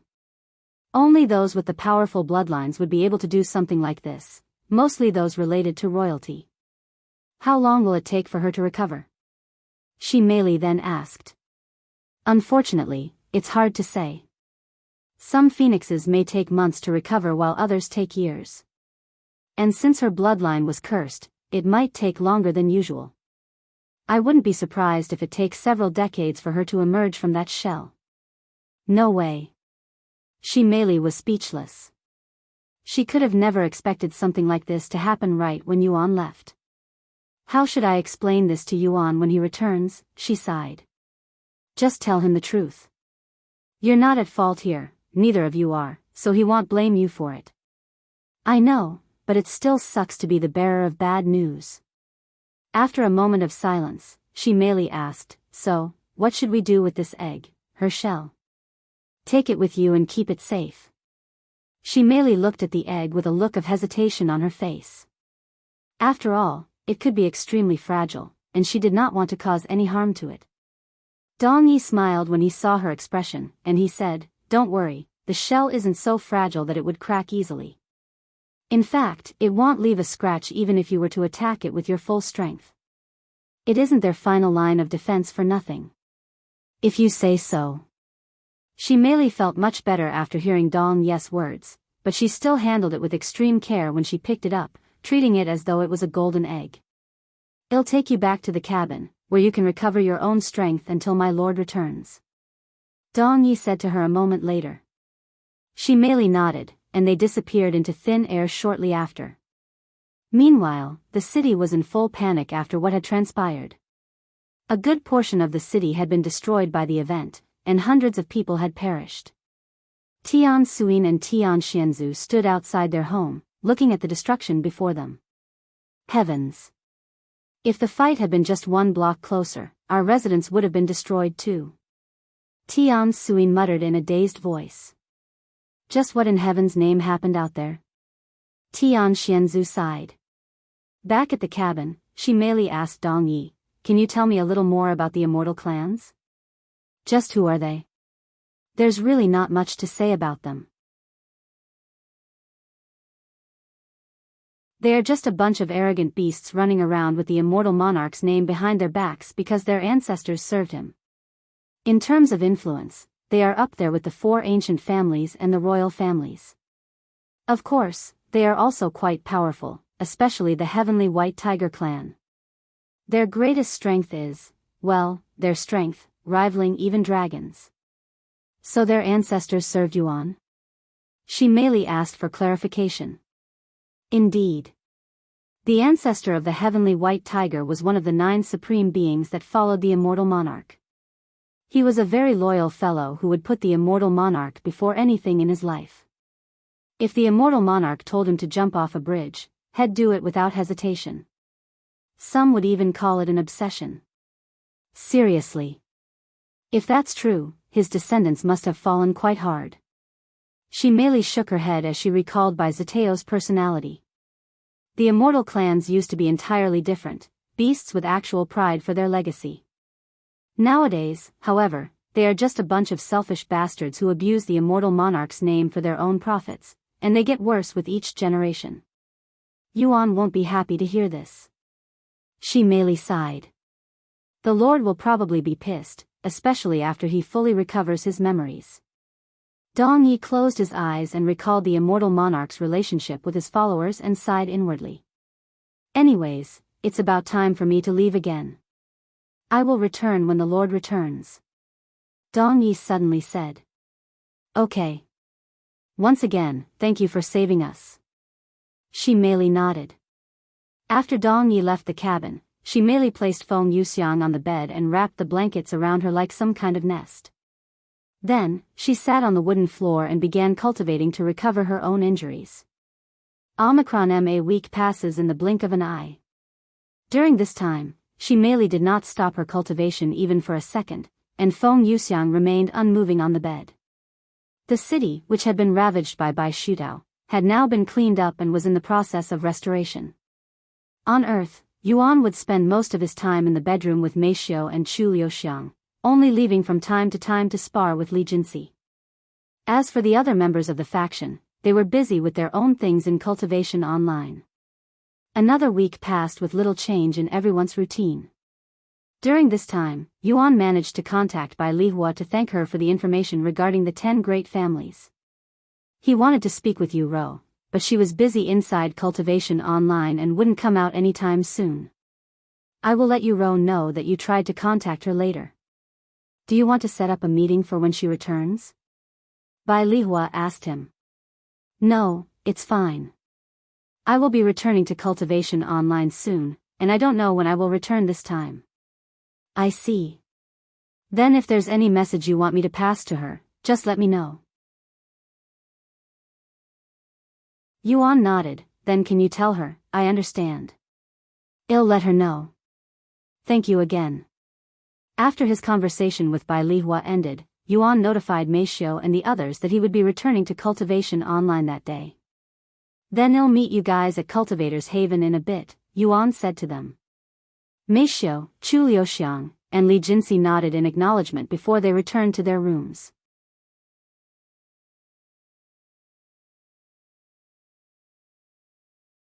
C1274 Where's Feng? Chapter 1274 Where's Feng? 1274 Where's Feng? After returning to his room, Yuan placed the console on his head and entered. What happened here? Yuan raised his eyebrows in a puzzled manner when he saw the buildings around him being repaired. You didn't hear? A pedestrian heard his mumbling and said, a huge fight between several powerful cultivators occurred in the middle of this city about 2 weeks ago, destroying a third of the city and killing hundreds of innocent people. Right after I left for my break? How unfortunate. Yuan sighed, as he could have probably done something to prevent it. The culprits were never caught either, as they had vanished into thin air like ghosts right as the guards surrounded them. Thank you for the information. Not paying any more attention to the events, Yuan tried to notify Feng Yuxiang of his return. Feng, I am back. Where are you guys? However, there was no response from Feng Yuxiang even after waiting for several minutes. Yuan didn't find anything weird about it initially because he could still feel his connection with her. Did she go so far away that she can't hear me in just 2 weeks? Where on earth did they go? He wondered inwardly. Yuan tried to contact Feng Yuxiang again, but when he received no response, he decided to visit the Tian family first. The old lady answered the doors again, but she allowed him to enter their household immediately. Please wait in the guest room. I'll call for the masters. Thank you. Sometime later, Tian Suin entered the guest room. Where is the senior? Yuan asked in a slightly worried tone. He returned to the sect first. I'll be returning soon with Yanyu. Oh, that's good. I thought he was caught up in the incident 2 weeks ago. We were almost caught up in it. If they had fought even a block closer to our house, we wouldn't be here right now. A fight between spirit kings in the middle of a city. I can't imagine the kind of crazy bastards that would do such a reckless thing. Tian Suyin shook her head. Anyways, what are you doing here? I just wanted to speak with Miss Yanyu one last time before I leave this place, he said. Oh, right. You did say something like that before leaving last time. Although she's still holed up in her room, she's definitely getting better. I'll see if she's ready to speak with you now. Thank you. Tian Suyin then left to find Tian Yanyu in her room. After knocking on the door, Tian Suyin announced, Yuan is here to see you. Some shuffling could be heard from inside the room before it went silent again. Tian Suyin sighed, when are you going to stop being so childish? Do you have any idea how many times your father has been rejected by me in the past? Anyway, this is probably your last chance to see him. Once he leaves, he will be leaving the third heaven for good, so, before Tian Suyin could even finish her sentence, the door slammed open, and Tian Yanyu came out with a resolute expression on her face. Without saying anything to Tian Suyin, Tian Yanyu walked to the guest room, where Yuan was waiting. It's good to see you again. Yuan smiled at her appearance. Tian Yanyu nodded, and she spoke in a low voice, sorry. Sorry for leaving so abruptly last time. It's fine. Yuan shook his head, anyways, I'm here to say my goodbyes today, as I will be heading towards the fourth heaven soon. Tian Yanyu gritted her teeth after hearing his words, and the thought of not being able to see him again greatly disturbed her heart to the point where she could feel pain. Lights fell after a moment of silence. Tian Yanyu spoke in a soft yet resolute voice, I may not be worthy right now, but I swear that I will become someone worthy of being beside you the next time we meet. She then bowed to him and continued, thank you for everything, Yuan. I will remember it for the rest of my life. Unsure of how to respond to her, Yuan could only silently nod his head in acknowledgement. The next moment, Tian Yanyu turned around and walked away, returning to her room. Let's return to the sect as soon as possible, mother. Tian Yanyu said to Tian Suyin in the hallway. Tian Suyin nodded, we can leave in the morning. I'll go pack my things then. After Tian Yanyu disappeared into her room, Tian Suyin returned to the guest room. Then I'll be taking my leave now, Yuan said as he prepared to leave. Stay safe. Tian Suyin said to him as he left their front gate. As Yuan walked away from the Tian family's household, a figure appeared before him like a ghost. Welcome back, my liege. Dong Yi bowed to him in a respectful manner. Perfect timing. I was going to call for you in just a moment. Yuan said. Do you have another mission for me? He nodded, yes, and this one is quite crucial. Dong Yi nodded, I understand. However, there is something that you should know right away. What's the matter? Yuan had a bad feeling when he saw Dong Yi's expression. It's related to your servant, Feng Yuxiang. Yuan frowned upon hearing this, and he inquired, did something happen to her? It'll be much easier to explain if you saw the situation for yourself. It'll bring us to the cabin immediately. Dong Yi waved his sleeves, teleporting both of them to the cabin. When they arrived outside the cabin, Meili could be seen standing by the door. Are you okay, Meili? Yuan asked her since he knew that she had been with Feng Yuxiang before he left. She nodded, yes, I am. But Feng Yuxiang, once they entered the cabin, Yuan looked around the room with a puzzled face, as had expected to see Feng Yuxiang, but there was only a single egg resting on the bed. Where's Feng? He asked. Meili pointed at the egg on the bed and replied, she's right over there. Yuan muttered in a dazed manner with a baffled look on his face.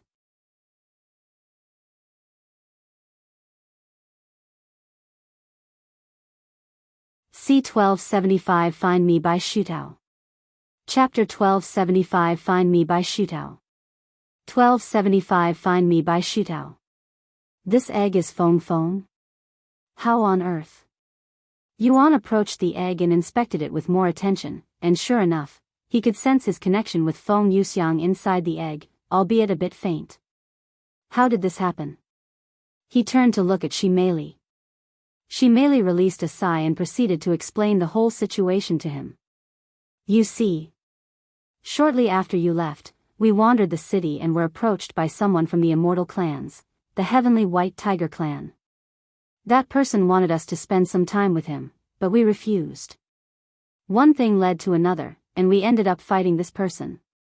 This person was incredibly powerful, so powerful that even when working together, we couldn't defeat him. Things got crazy, and we ended up unsealing our cultivation past Spirit King. However, because only Spirit Kings and below are allowed in the third heaven, we'd essentially broken a rule of heaven, which provoked a heavenly tribulation. I managed to survive my tribulation, but Feng Yuxiang wasn't as lucky, as her tribulation was much more powerful than mine since it calculated her true strength even though she had her power suppressed. In the end, she entered this state, which she will remain until she recovers from her injuries. Yuan was speechless after learning about the situation. What kind of bullshit is this? He muttered in a cold voice. You guys were simply protecting yourselves from that bastard, yet you were the ones punished for it? His body trembled in anger, and the atmosphere in the cabin changed drastically with the temperature dropping like an anchor in water. When Dong Yi sensed the intense bloodlust within Yuan's aura, his body shivered from excitement, as it reminded him of the evil god during the war. So, you're the ones who caused all that ruckus in the city, huh? Yuan mumbled a moment later. That was mostly the Heavenly White Tiger's fault. He recklessly used his powers, destroying the city and killing hundreds of innocent people. I know, you don't have to tell me. Yuan said, and he continued, you're not at fault here, so don't blame yourself for what happened to that city and those people. In fact, you're also the victims here. He turned to Dong Yi and asked, the Immortal clans, tell me about them. Dong Yi nodded and repeated what he told Shimei some time ago. The Immortal clans are derived from the supreme beings that followed the Immortal Monarch, your liege, in the past. They are basically their descendants, and they are essentially royalty within the world of beasts. The Immortal clans used to be noble clans that would continue the Immortal Monarch's legacy by improving the relationship between humans and beasts even after his disappearance. Unfortunately, they are just a bunch of selfish and arrogant pricks nowadays that abuse their power and influence, smearing the Immortal Monarch's name and legacy. The Heavenly White Tiger clan is one of these Immortal clans. Their ancestor was a loyal servant of the Immortal Monarch, someone I greatly admired. While they may not be as influential as some other Immortal clans, they are undoubtedly one of the most powerful in terms of sheer strength. Yuan nodded and inquired for more details. What can you tell me about the bastard who attacked them? His name is Xutao. He's the sixth oldest among over 50 children in the clan.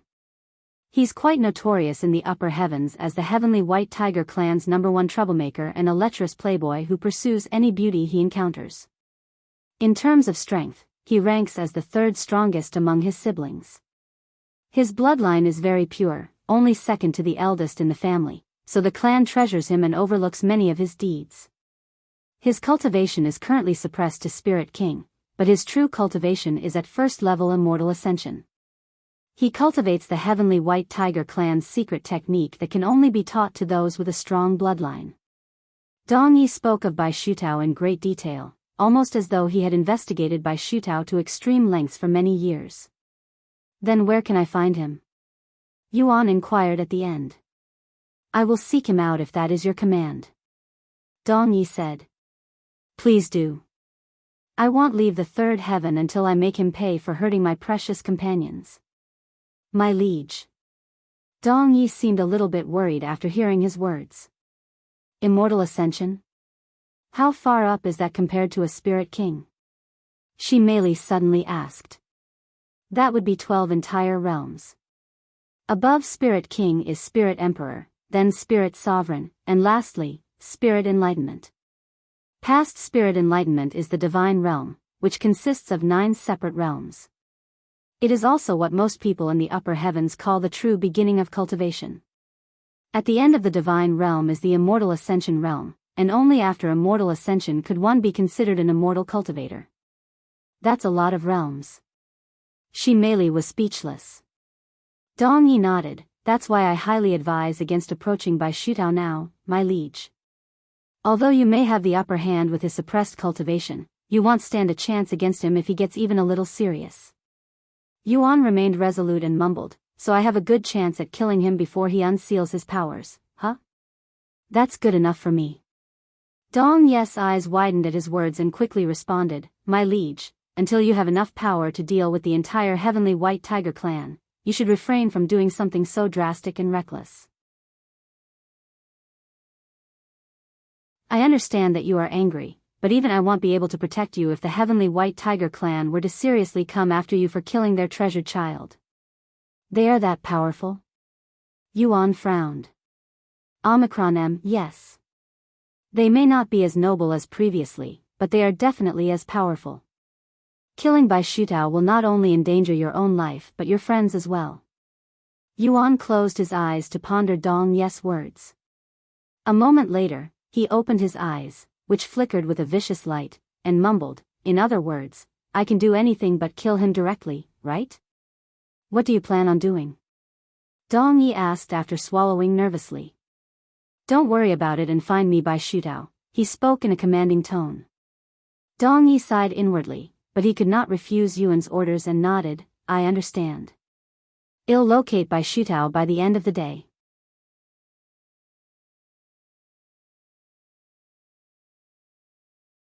C1276 Locating by Xutao.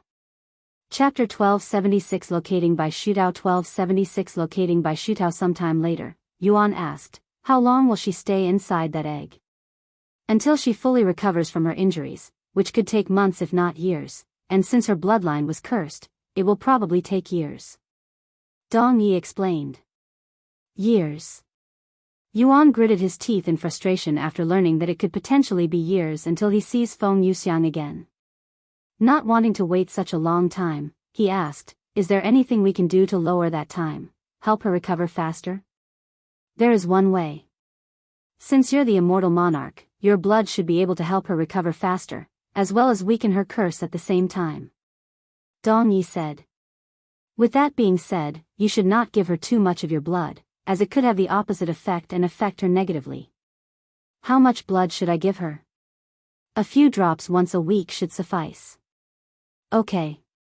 Yuan didn't hesitate to feed several drops of his blood to Feng Yuxiang immediately. The moment his blood touched the egg's surface, the golden symbol surrounding it emitted a faint glow, and his blood was absorbed into the shell as if it were being consumed. Looks like it's working. Dong Yi said. Yuan sighed in relief, and he prayed that it wouldn't take years before they met again. He then asked, one more thing. Can I take her with me when I travel? Dong Yi nodded, of course. However, if you want to carry her around safely, you'll need a special spatial ring that can store living entities inside. Fortunately, I happen to have something like that with me. He proceeded to retrieve a spatial ring and offered it to Yuan. This is a grand spatial ring. Unlike ordinary spatial rings, they have a whole world inside, allowing you to carry around living beings. The only drawback is its size, so you won't be able to fit as many things inside as an ordinary spatial ring. Even the biggest grand spatial rings out there won't have as much capacity as a medium-sized spatial ring or storage pouch. This grand spatial ring has enough room to fit Feng Yuxiang and 2 other individuals. Thank you for this. Yuan accepted the grand spatial ring. As curious as he was about its value, he feared that he would not be able to accept it after learning about it. My liege. Dong Yi called him. Yeah. When Yuan looked at him, Dong Yi suddenly lowered his head and spoke in a sincere voice, I'm truly sorry for this inconvenience. If this useless sack of old bones had shown up a little earlier, your precious friends wouldn't have been hurt. I had left the third heaven briefly to investigate the other ancient seal holders, but this isn't meant to be an excuse at all. I will accept any punishment you may have for me. Yuan shook his head and said, stop it. You're not at fault here. And if it weren't for you, things would have ended much worse for all of us, so if anything, I should be thanking you. Thank you for protecting my friends, Dong Yi. My liege, Dong Yi muttered as he felt profound emotions welling up within his ancient soul. He then stood tall and spoke in a serious voice. This humble servant shall look for Xutao right now. If you need anything, just send me a message and I will come running back. Take us back to the city before you leave, Yuan said as he stored Feng Yuxiang inside the grand spatial ring. Sometime later, Yuan and Shimeli returned to the city while Dong Yi went to find Xutao. What are we going to do now? Shimeli asked him. I'm going to meet up with some of my friends to let them know that there will be a slight delay in our journey, and then I will deal with Xutao. After that, I'll find Liang Shaoxing for his ancient seal. Oh, I also have to deal with the 10 great families before we make our way to the 4th heaven. Your friends? 10 great families? Shimeli raised her eyebrows. Oh, you haven't met them yet, but they'll be traveling with us to the 4th heaven. As for the 10 great families, they aren't even worth mentioning. Yuan briefly explained. Sometime later, Yuan arrived at the Cultivator's haven. When he arrived, he could see 3 beauties standing outside the building. When these beauties noticed him, they immediately walked over with smiles on their faces. Omicron M, who is this? Chu Liuxiang asked, her gaze fixated on Shimeli. This is Shimeli. Yuan introduced her. Oh, you're the princess from the ancient dragon city, right? Nice to meet you. Chu Liuxiang. Meishio. Li Jinxi. These are my friends, and they'll be traveling with us, Yuan added. Hello. I wasn't expecting to travel with such a large group. Shimeli greeted them with a bright smile. However, she was crying inwardly. These 3 humans are so gorgeous. Does he only have beautiful females as friends or something? Not only are his servants beautiful, but even his traveling companions are beautiful. This made Shimeli recall her talk with Shimingza about having more rivals in the future. Meanwhile, Yuan said to them, I'm sorry, but something came up, so I'll have to delay it for a little longer. What happened? Is there anything we can do to help? Meishio asked. Yuan showed them Feng Yuxiang's egg and explained the situation to them. What? How dare that bastard do such a thing to Feng? Chu Liuxiang was greatly agitated by the end. Yuan, are you okay? Well, be here if you need to talk. Meishio said. He nodded, I'm fine, but I'll make that bastard pay for hurting them. Should I help you? Li Jinxi asked. No, this man is really powerful. Even I wouldn't be able to defeat him if he used his full power. If he's as powerful as you say, how will you make him pay? He restricted his cultivation to Spirit King to obey the rules of this place, so it's not as though he's untouchable from the get-go. I see. Then good luck. The next moment, Dong Ye's voice echoed in Yuan's mind, My liege, I've located Xutao. Yuan's eyes sparkled with a profound intensity as he inquired, where is he?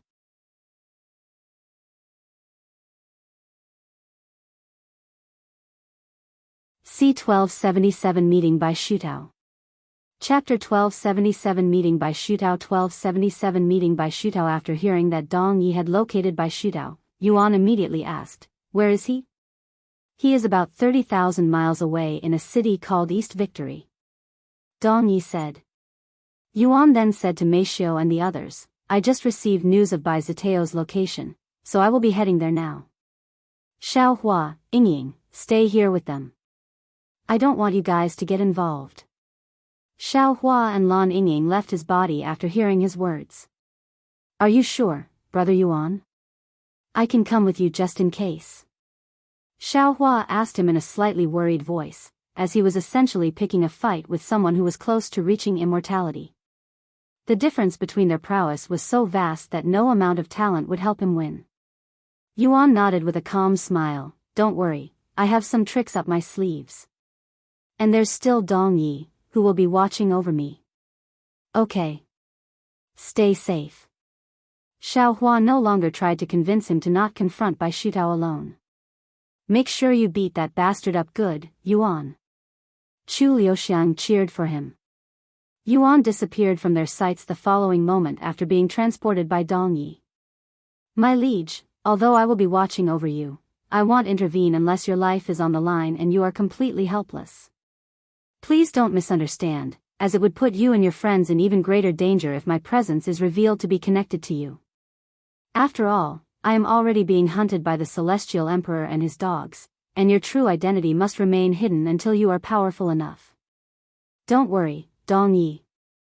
I understand, and I only need you to take me out of there when I give you the signal. As you command. Once Yuan arrived at the city, he asked, Xutao is inside that city, correct? Indeed. I cannot fight him while he is still inside that city, as I do not want to repeat what happened to the other city. If the two of us fought, the entire city would surely be destroyed. Is there any way to lure him out here? Yuan pondered out loud with a slight frown on his face. I could wrap him out here, but that is out of the question, as such actions would leave my scent on him. I'll think of something while I take a good look at him for myself, Yuan said as he approached the city. Meanwhile, inside the city, Xutao approached a beautiful woman who caught his interest and introduced himself. How are you doing, my lady? I'm Xutao, and I am from the upper heavens. Would you like to have tea with me? The woman chuckled and said, Upper heavens? This is my first time hearing that for a pickup line. If you came from the upper heavens, then I am the emperor's wife. Naturally, the woman did not believe for a second that Xutao had come from the upper heavens. After all, why would someone from the upper heavens be wasting his time courting women in broad daylight? However, Xutao did not appear to be offended by her reaction at all and continued smiling. You don't believe me? Then how about this? Xutao retrieved a medallion from his spatial ring and showed it to the woman. Only those who have been authorized to descend are given this medallion. Do you believe me now? The woman covered her mouth as her face became filled with surprise. You are really from the upper heavens? What are you doing down here? She inquired. Just some family business that doesn't really require my attention, so I decided to come out to play a little. How about it, pretty lady? Do you have some time to spare? The woman pondered a little before nodding, just a little, okay? Great. Follow me. Xutao chuckled as he led the woman into a nearby restaurant. Yuan watched the whole scene from a distance. What an unbelievable fellow.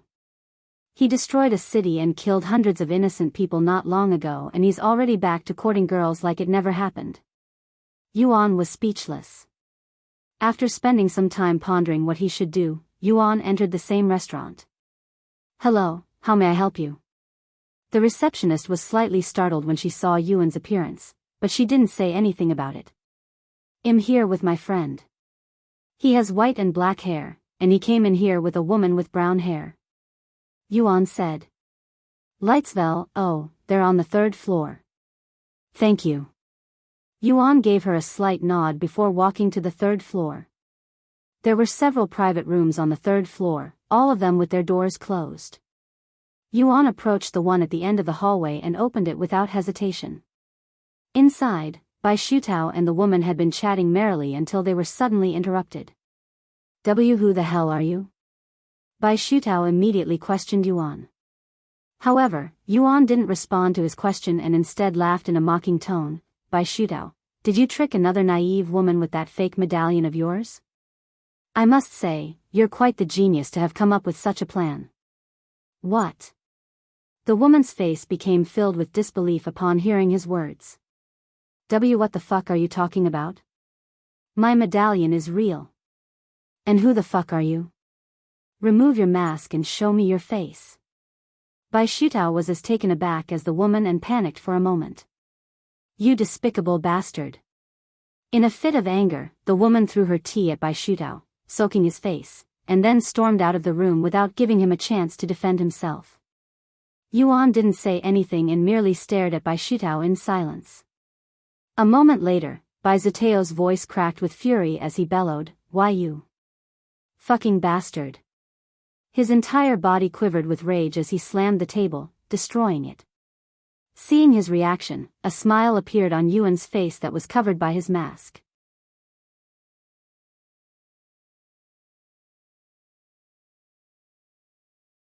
C1278 Confronting by Xutao. Chapter 1278 Confronting by Xutao. 1278 Confronting by Xutao. I don't care who you are, I swear upon my name that I will rip you from limb to limb and feed your bones to the dogs for this humiliation. Bai Xutao growled as he stood up and glared at Yuan with intense killing intent in his gaze. In his entire life, he has never felt so humiliated before, and what he experienced with Feng Yuxiang and Shi Meili could be neglected in comparison. In response, Yuan chuckled, "Rip me from limb to limb? You can't even court girls properly, yet you want to do something that complicated? I cannot wait to see you try." Bai Xutao's face was so red from anger that steam could be seen coming out of his ears. "I'm going to kill you." Bai Xutao's aura exploded. However, before Bai Xutao could do anything, Yuan escaped through the window. Bai Xutao was taken aback by this and roared, "Are you serious? Where the fuck do you think you are going?" Without even thinking about it, Bai Xutao immediately chased after Yuan. While in hot pursuit of Yuan, Bai Xutao couldn't help but notice the familiarity in Yuan's movement technique. However, his seething anger prevented him from realizing that it was the very same technique employed by Feng Yuxiang when they fought. "Hey! You're a little slow for a dog. Are you hurt somewhere? Do you want me to slow down a little for you?" Yuan suddenly took the time to provoke Bai Xutao in the middle of their cat-and-mouse chase.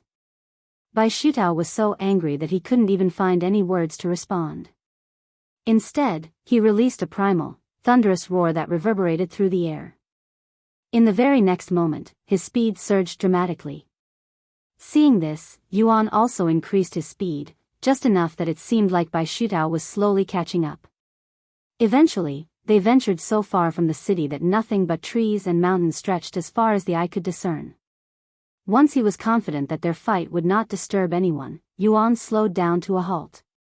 When Bai Xutao saw this chance, his eyes lit up, and without stopping, he rushed at Yuan with his claw-like hands ready to snatch Yuan by the throat. Right as Bai Xutao's claws reached his throat, Yuan's figure flickered, disappearing right before Bai Xutao's eyes. Gah! Yuan re-emerged by Bai Xutao's side the next instant, his fist struck deep into Bai Xutao's stomach, forcing everything he had consumed at the restaurant out. And without giving Bai Xutao a chance to recover, Yuan continued to beat him until Bai Xutao eventually escaped from his grasp. "Why, you fucking bastard!" Bai Xutao muttered as he gasped for air. Underestimating Yuan due to his Spirit King cultivation turned out to be a costly mistake for Bai Xutao, resulting in a thorough beating for several moments. If his friends learned that he'd taken a beating from someone in the third heaven, even if it was just for a brief moment, he would become a laughingstock for several centuries. "I will admit that you took me by surprise there. However, that was your only chance to kill me, and you just missed it," Bai Xutao said after he wiped the puke from his mouth. "Is that so?" Yuan remained calm as he waited for Bai Xutao's next move. "Before I kill you, tell me, why did you come after me? And why are you hiding your face behind a mask? Are you afraid that I would recognize you? Or are you just that ugly?" Bai Xutao inquired with an arrogant look on his face. "No real reason at all. You look like a good punching bag, and I just couldn't help myself." Yuan casually shrugged. "I see."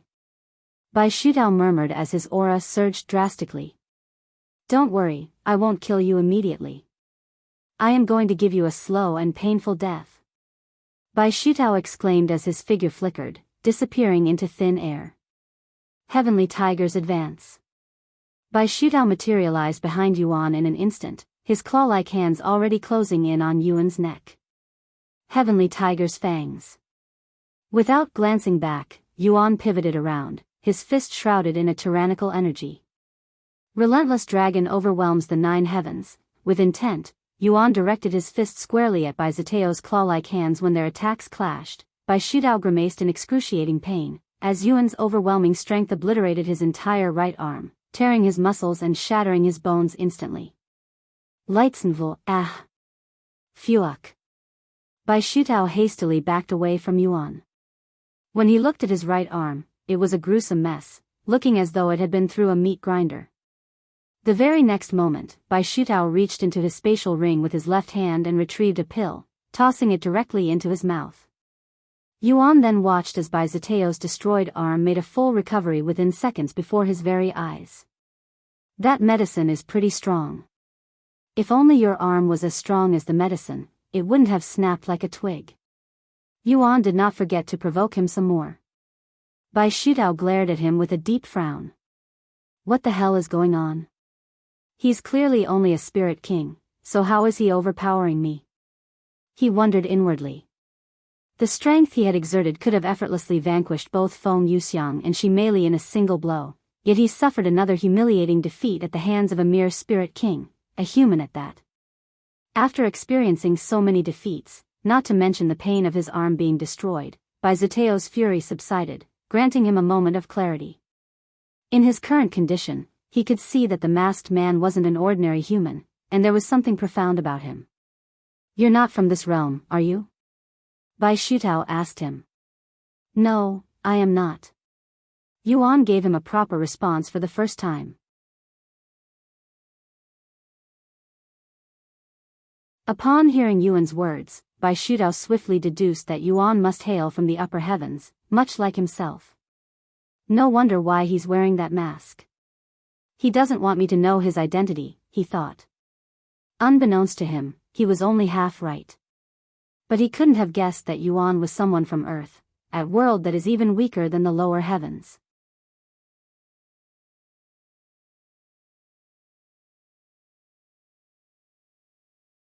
C1279 Overwhelming Prowess. Chapter 1279 Overwhelming Prowess. 1279 Overwhelming Prowess. Despite coming from the upper heavens and knowing my identity, you still dared to assault me?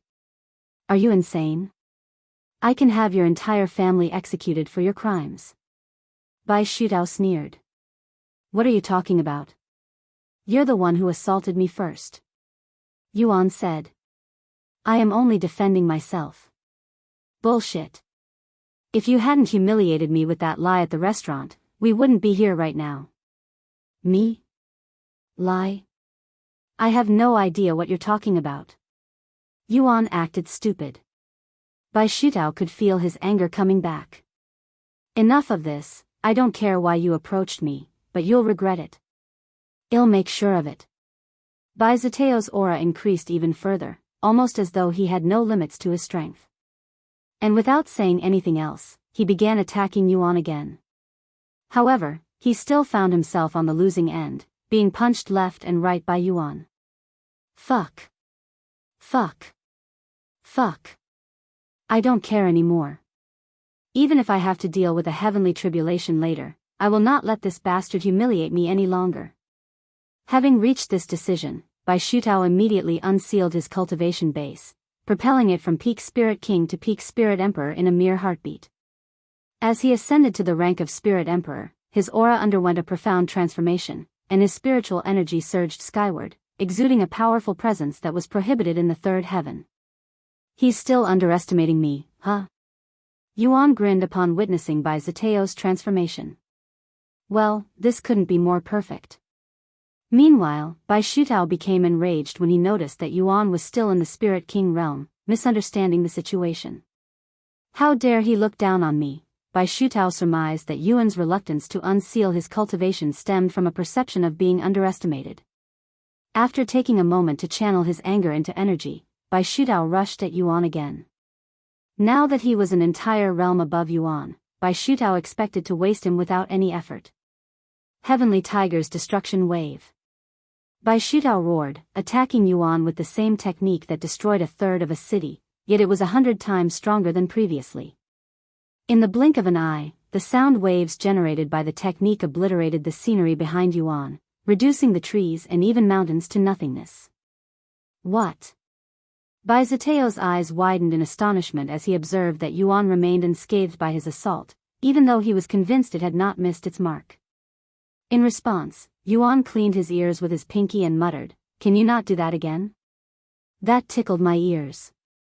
"How did you?" Right as Xutao opened his mouth, Yuan rushed at him and started beating on him again, almost as though Xutao's increased cultivation never even happened. After snapping out of his daze, Xutao removed some more of his restraints, reaching peak spirit sovereign. You bastard. Xutao's arms suddenly transformed into tiger arms. Heavenly tigers severing fury.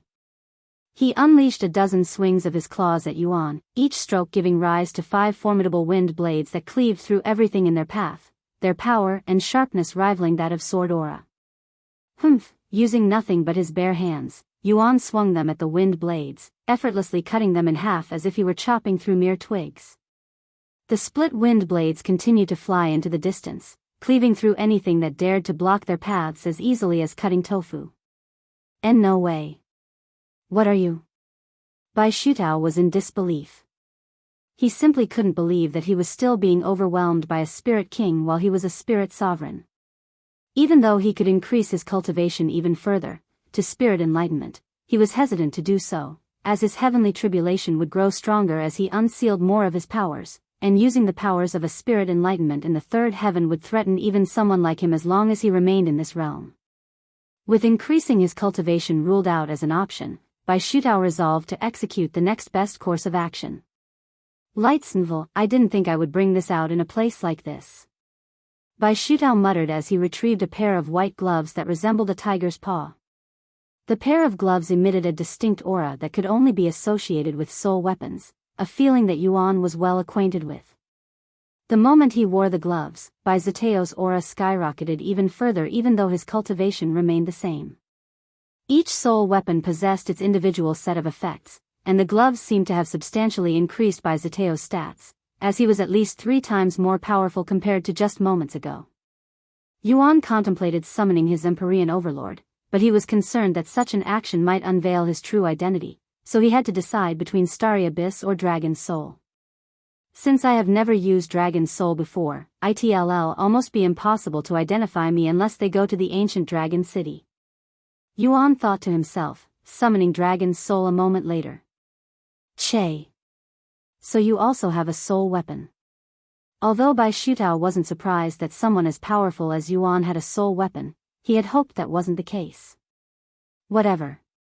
Even if you have a soul weapon, there's no way it's more powerful than mine, which belonged to the heavenly white tiger god himself. Xutao exclaimed as he confronted Yuan with confidence. Even though he summoned his soul weapon, Yuan didn't immediately use it and still relied on his limbs to fight Xutao, mostly his legs. Seeing this, Xutao didn't even bother to dodge his kicks, allowing them to strike him on purpose. Yuan immediately realized why Xutao had disposed of all of his defenses, as there seemed to be an invisible armor protecting him that absorbed all of the kicks. It's no use. As long as I am wielding my beast's unyielding might, none of your attacks will affect me. You won't be able to touch even a single hair on my body now. Ahahaha. Xutao laughed out loud as he focused solely on offense, pouncing on Yuan like a mad tiger.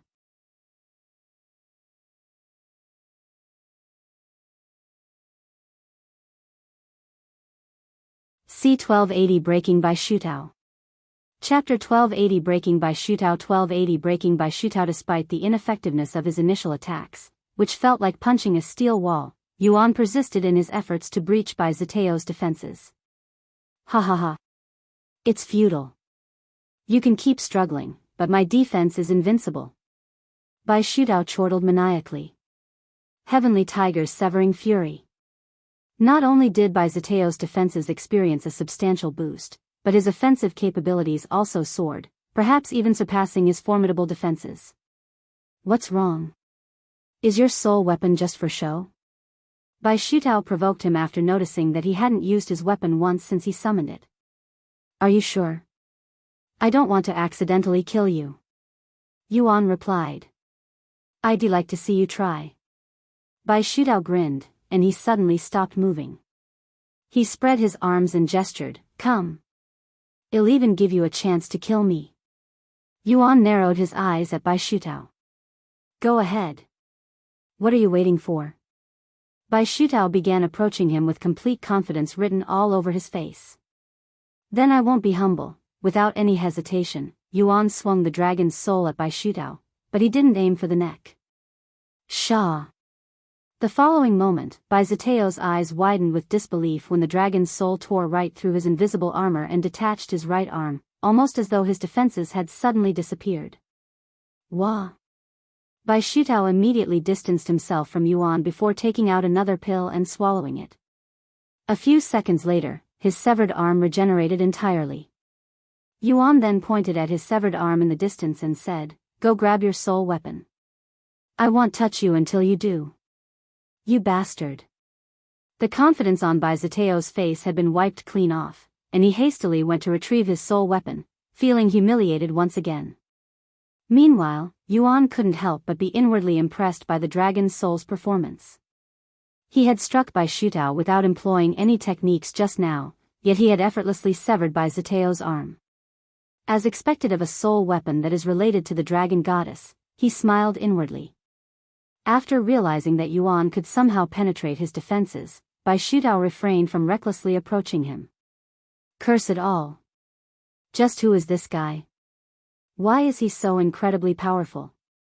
I've never heard of anyone like him in the upper heavens.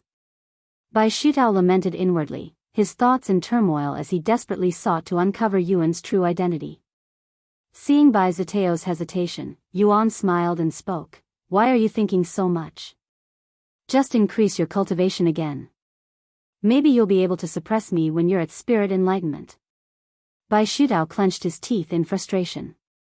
Though he was reluctant to unlock more of his cultivation, he couldn't imagine defeating Yuan in his current state.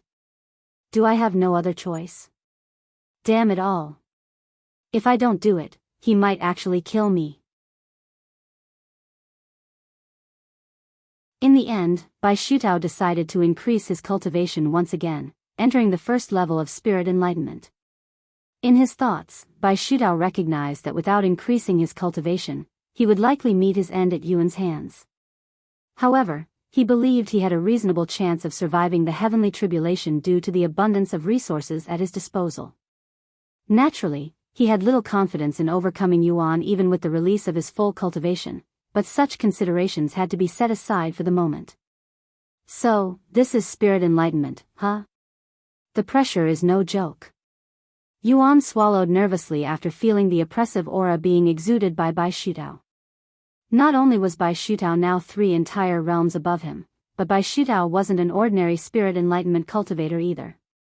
He hailed from a formidable clan in the upper heavens and possessed a true cultivation level far beyond spirit enlightenment.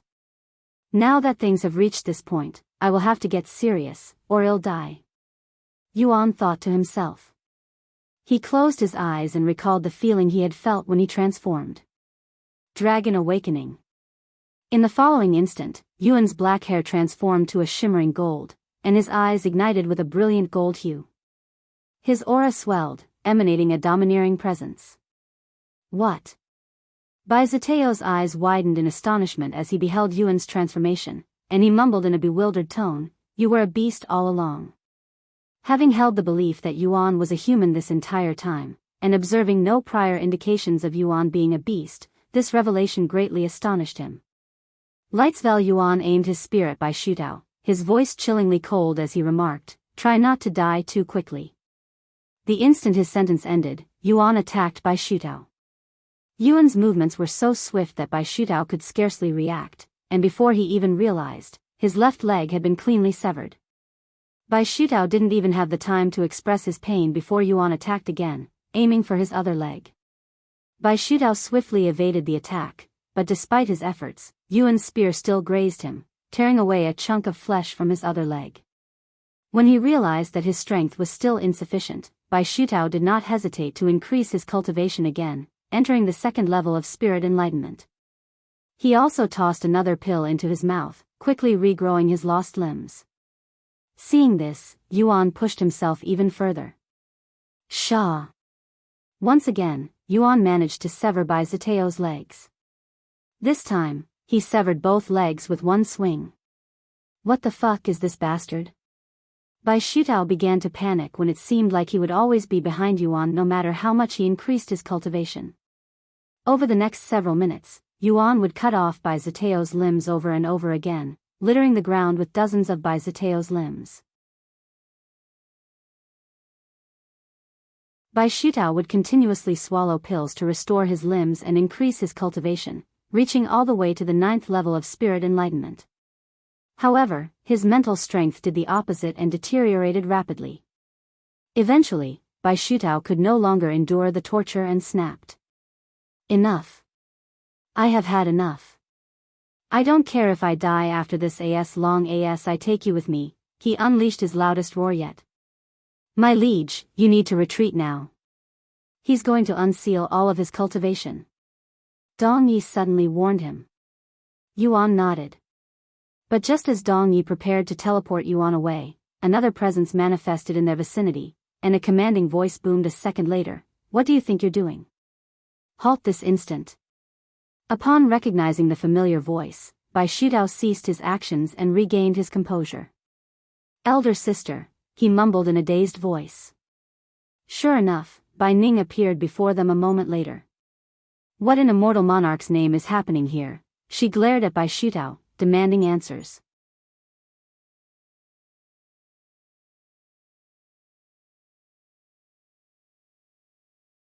C1281 You already know my name. Chapter 1281 You already know my name 1281 You already know my name, Xutao, you bastard. What the fuck have you done? Not only have you once again sneaked away, but you've also violated a heavenly decree. Why did you unseal your cultivation? Do you comprehend the gravity of your actions? Bai Ning interrogated Xutao the moment she arrived. I can explain this. Xutao replied hurriedly, his face fraught with fear. You better have a good explanation for your actions, or I will end you myself right now. Bai Ning's gaze emitted a potent aura of bloodlust, her patience with Xutao's antics thoroughly worn thin. Xutao immediately pointed at Yuan and cried out loud, "It's all that bastard's fault. He came out of nowhere and provoked me while I was minding my own business and drinking tea with a new friend. Not only did he humiliate me, he even attacked me. I was only defending myself." He proceeded to direct his finger at the dozens of limbs on the ground and continued, "Look down there, at my limbs. I was forced to use almost all of my supreme rejuvenation pills because of him." Bai Ning looked at the ground whereby Xutao's severed limbs were scattered about like trash and frowned. Turning her attention to Yuan, she inquired, "Who are you?" "It's common courtesy to offer your own introduction before seeking to learn about others," Yuan replied calmly. Following a momentary silence, Bai Ning abruptly vanished from her position, appearing in front of Yuan with a swiftness so remarkable that he could barely perceive the motion. "I won't ask again," she spoke in a frigid tone. "She's strong. Really strong." Yuan cried inwardly. Even without the need for a confrontation, Yuan could discern that she was immensely more powerful than Xutao. Despite that, he did not give in to her pressure and said, "I won't repeat myself either." Before he could complete his sentence, Bai Ning suddenly extended her hand toward his throat with the intention of killing him. Yuan anticipated her actions and managed to respond promptly, deflecting her hand with his own. Bai Ning's eyes widened slightly, clearly taken aback. After blocking her attack, Yuan distanced himself from her. Bai Ning did not follow him and remained still. "Why did you target Xutao?" Bai Ning inquired suddenly. "It's none of your business." "Regrettably, it is. No matter how inept he may be, he is still my younger brother from the same family, and as the eldest in the family, I have a right to understand why someone is targeting my sibling," Bai Ning asserted. "So you're his sister, huh?" Yuan had heard about her from Shi Meili. However, since she wasn't involved in their incident, Yuan couldn't justify attacking her, even if she was Xutao's sibling. If she had attacked Shi Meili or was responsible for Feng Yuxiang's current situation, he would have had enough reason to act. "I don't know who he is, but he's undoubtedly from the upper heavens.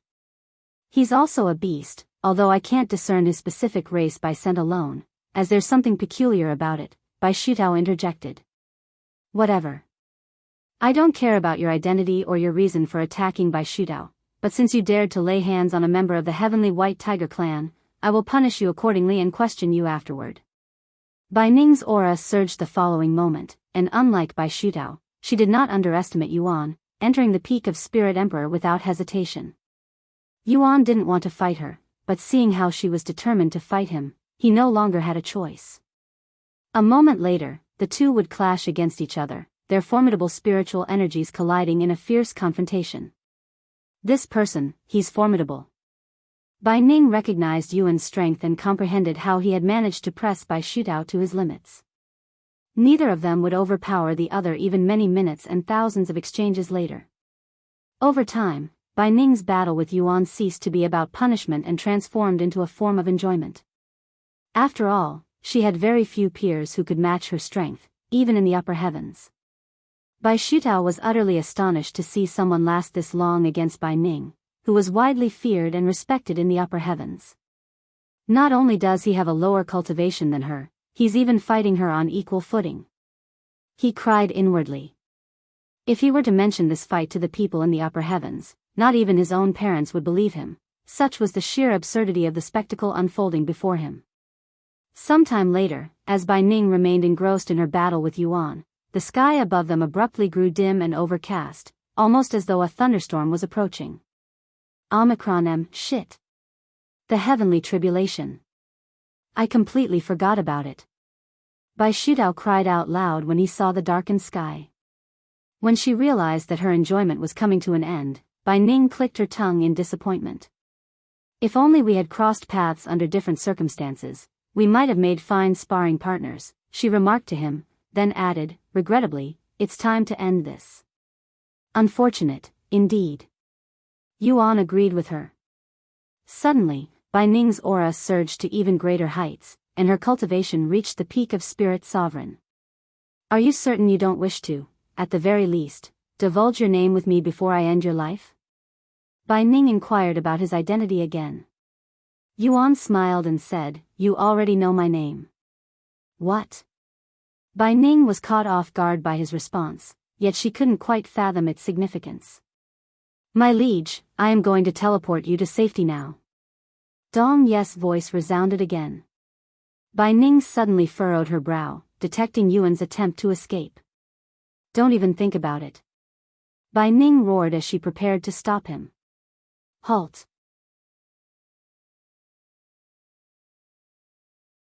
Yuan suddenly bellowed in a commanding tone. Inexplicably, Bai Ning found herself abruptly losing control over her own body and froze in place. Then, before her very eyes, Bai Ning watched helplessly as Yuan vanished from her sight like a ghost.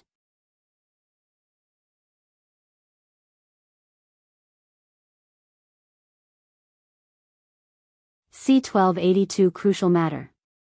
Chapter 1282 Crucial Matter. 1282 Crucial Matter. Once Yuan's presence disappeared, Bai Ning immediately regained control over her own body, yet she continued to remain frozen in place, her face filled with shock and disbelief.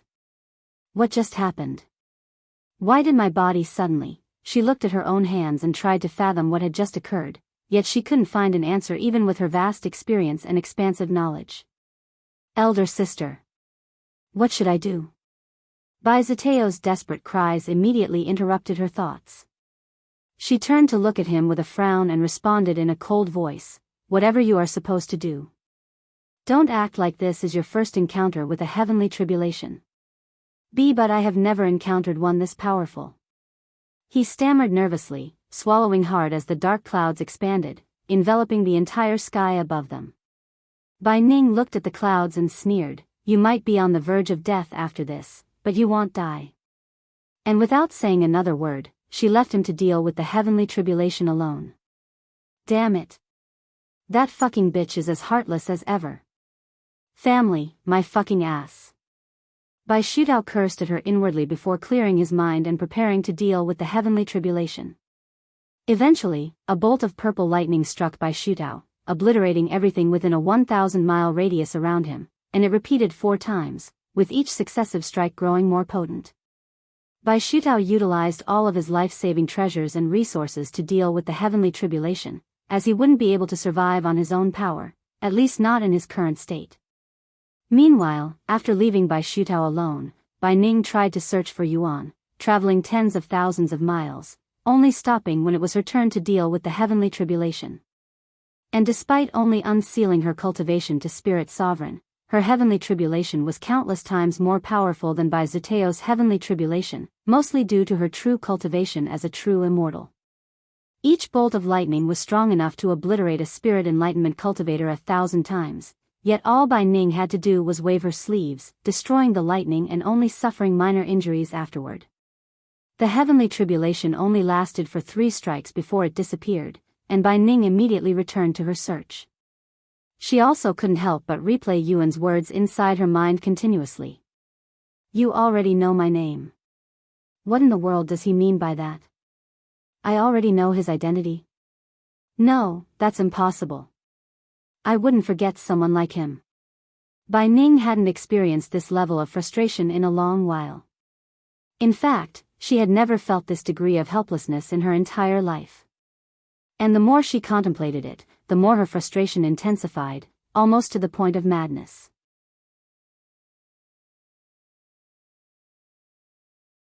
Meanwhile, Xutao was on the verge of death after his heavenly tribulation came to an end. If he thought about how much resources he had used in such a short time, it would probably push him to his death. Instead, he focused on blaming Yuan and cursed at him non-stop. I swear I will not rest until I find you and make you pay 1,000,000 times for this humiliation. I swear. Ah, he cried out in anguish while lying on the ground, his gaze fixed on the heavens. As for Yuan, he found himself back at Dong Ye's cabin after being teleported. Thanks. I would have been in trouble there if you didn't teleport me away, he expressed his gratitude to Dong Yi. Please don't thank me, I was simply doing my job. Dong Yi shook his head. And he continued, anyway, as expected of you, my liege. I am impressed by how well you played them. They're definitely stomping the ground in anger as we speak. I wish I could have done more, he sighed. If you'd done more, you would have killed Xutao at the very least. Honestly, you could have killed him and probably gotten away with it since you hid your identity well, with the slight exception of that hint you gave the woman. Yuan removed his mask, revealing a bittersweet smile. I couldn't help it. Before I knew it, those words had already escaped my lips, he sighed. It'll be fine, I think. Even an immortal monarch fanatic like Bai Ning wouldn't dare imagine that you are the actual immortal monarch. Dong Yi tried to reassure him of the safety of his identity. Either way, what's done is done, Yuan said. And he continued, anyways, now that we are alone, I have something to talk to you about. Is this related to that crucial matter you mentioned before? Dong Yi asked. Yuan nodded, and he spoke. Before that, I must ask you, are you aware that this body of mine is only an avatar created from a portion of my soul? Lightsvel he figured that someone with a cultivation as high as Dong Yes wouldn't be influenced by the Celestial Emperor's curse. Hearing his question, Dong Yi silently nodded his head with a smile on it. I am aware of your situation, my liege, he said. So you know that my real body is currently located somewhere far away from the 9 heavens? Yuan wanted more confirmation. Indeed.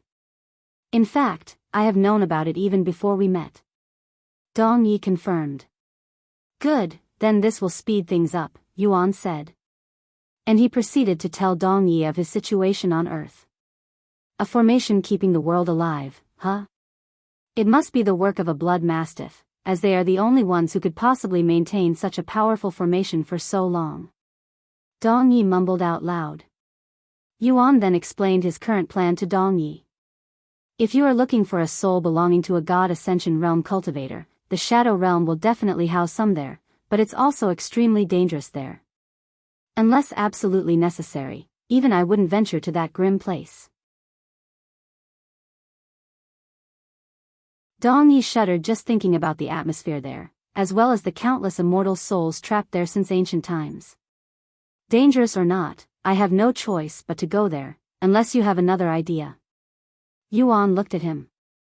I can think of several other places where you might find that kind of soul, but unfortunately, these places are even more dangerous than the Shadow Realm, so they are out of the question. Dong Yi said. The Shadow Realm it is then. Yuan sighed. You're tuning into the Biyao's Wuxia Chronicles YouTube channel. Don't forget to subscribe and join us on this journey to catch the most captivating stories.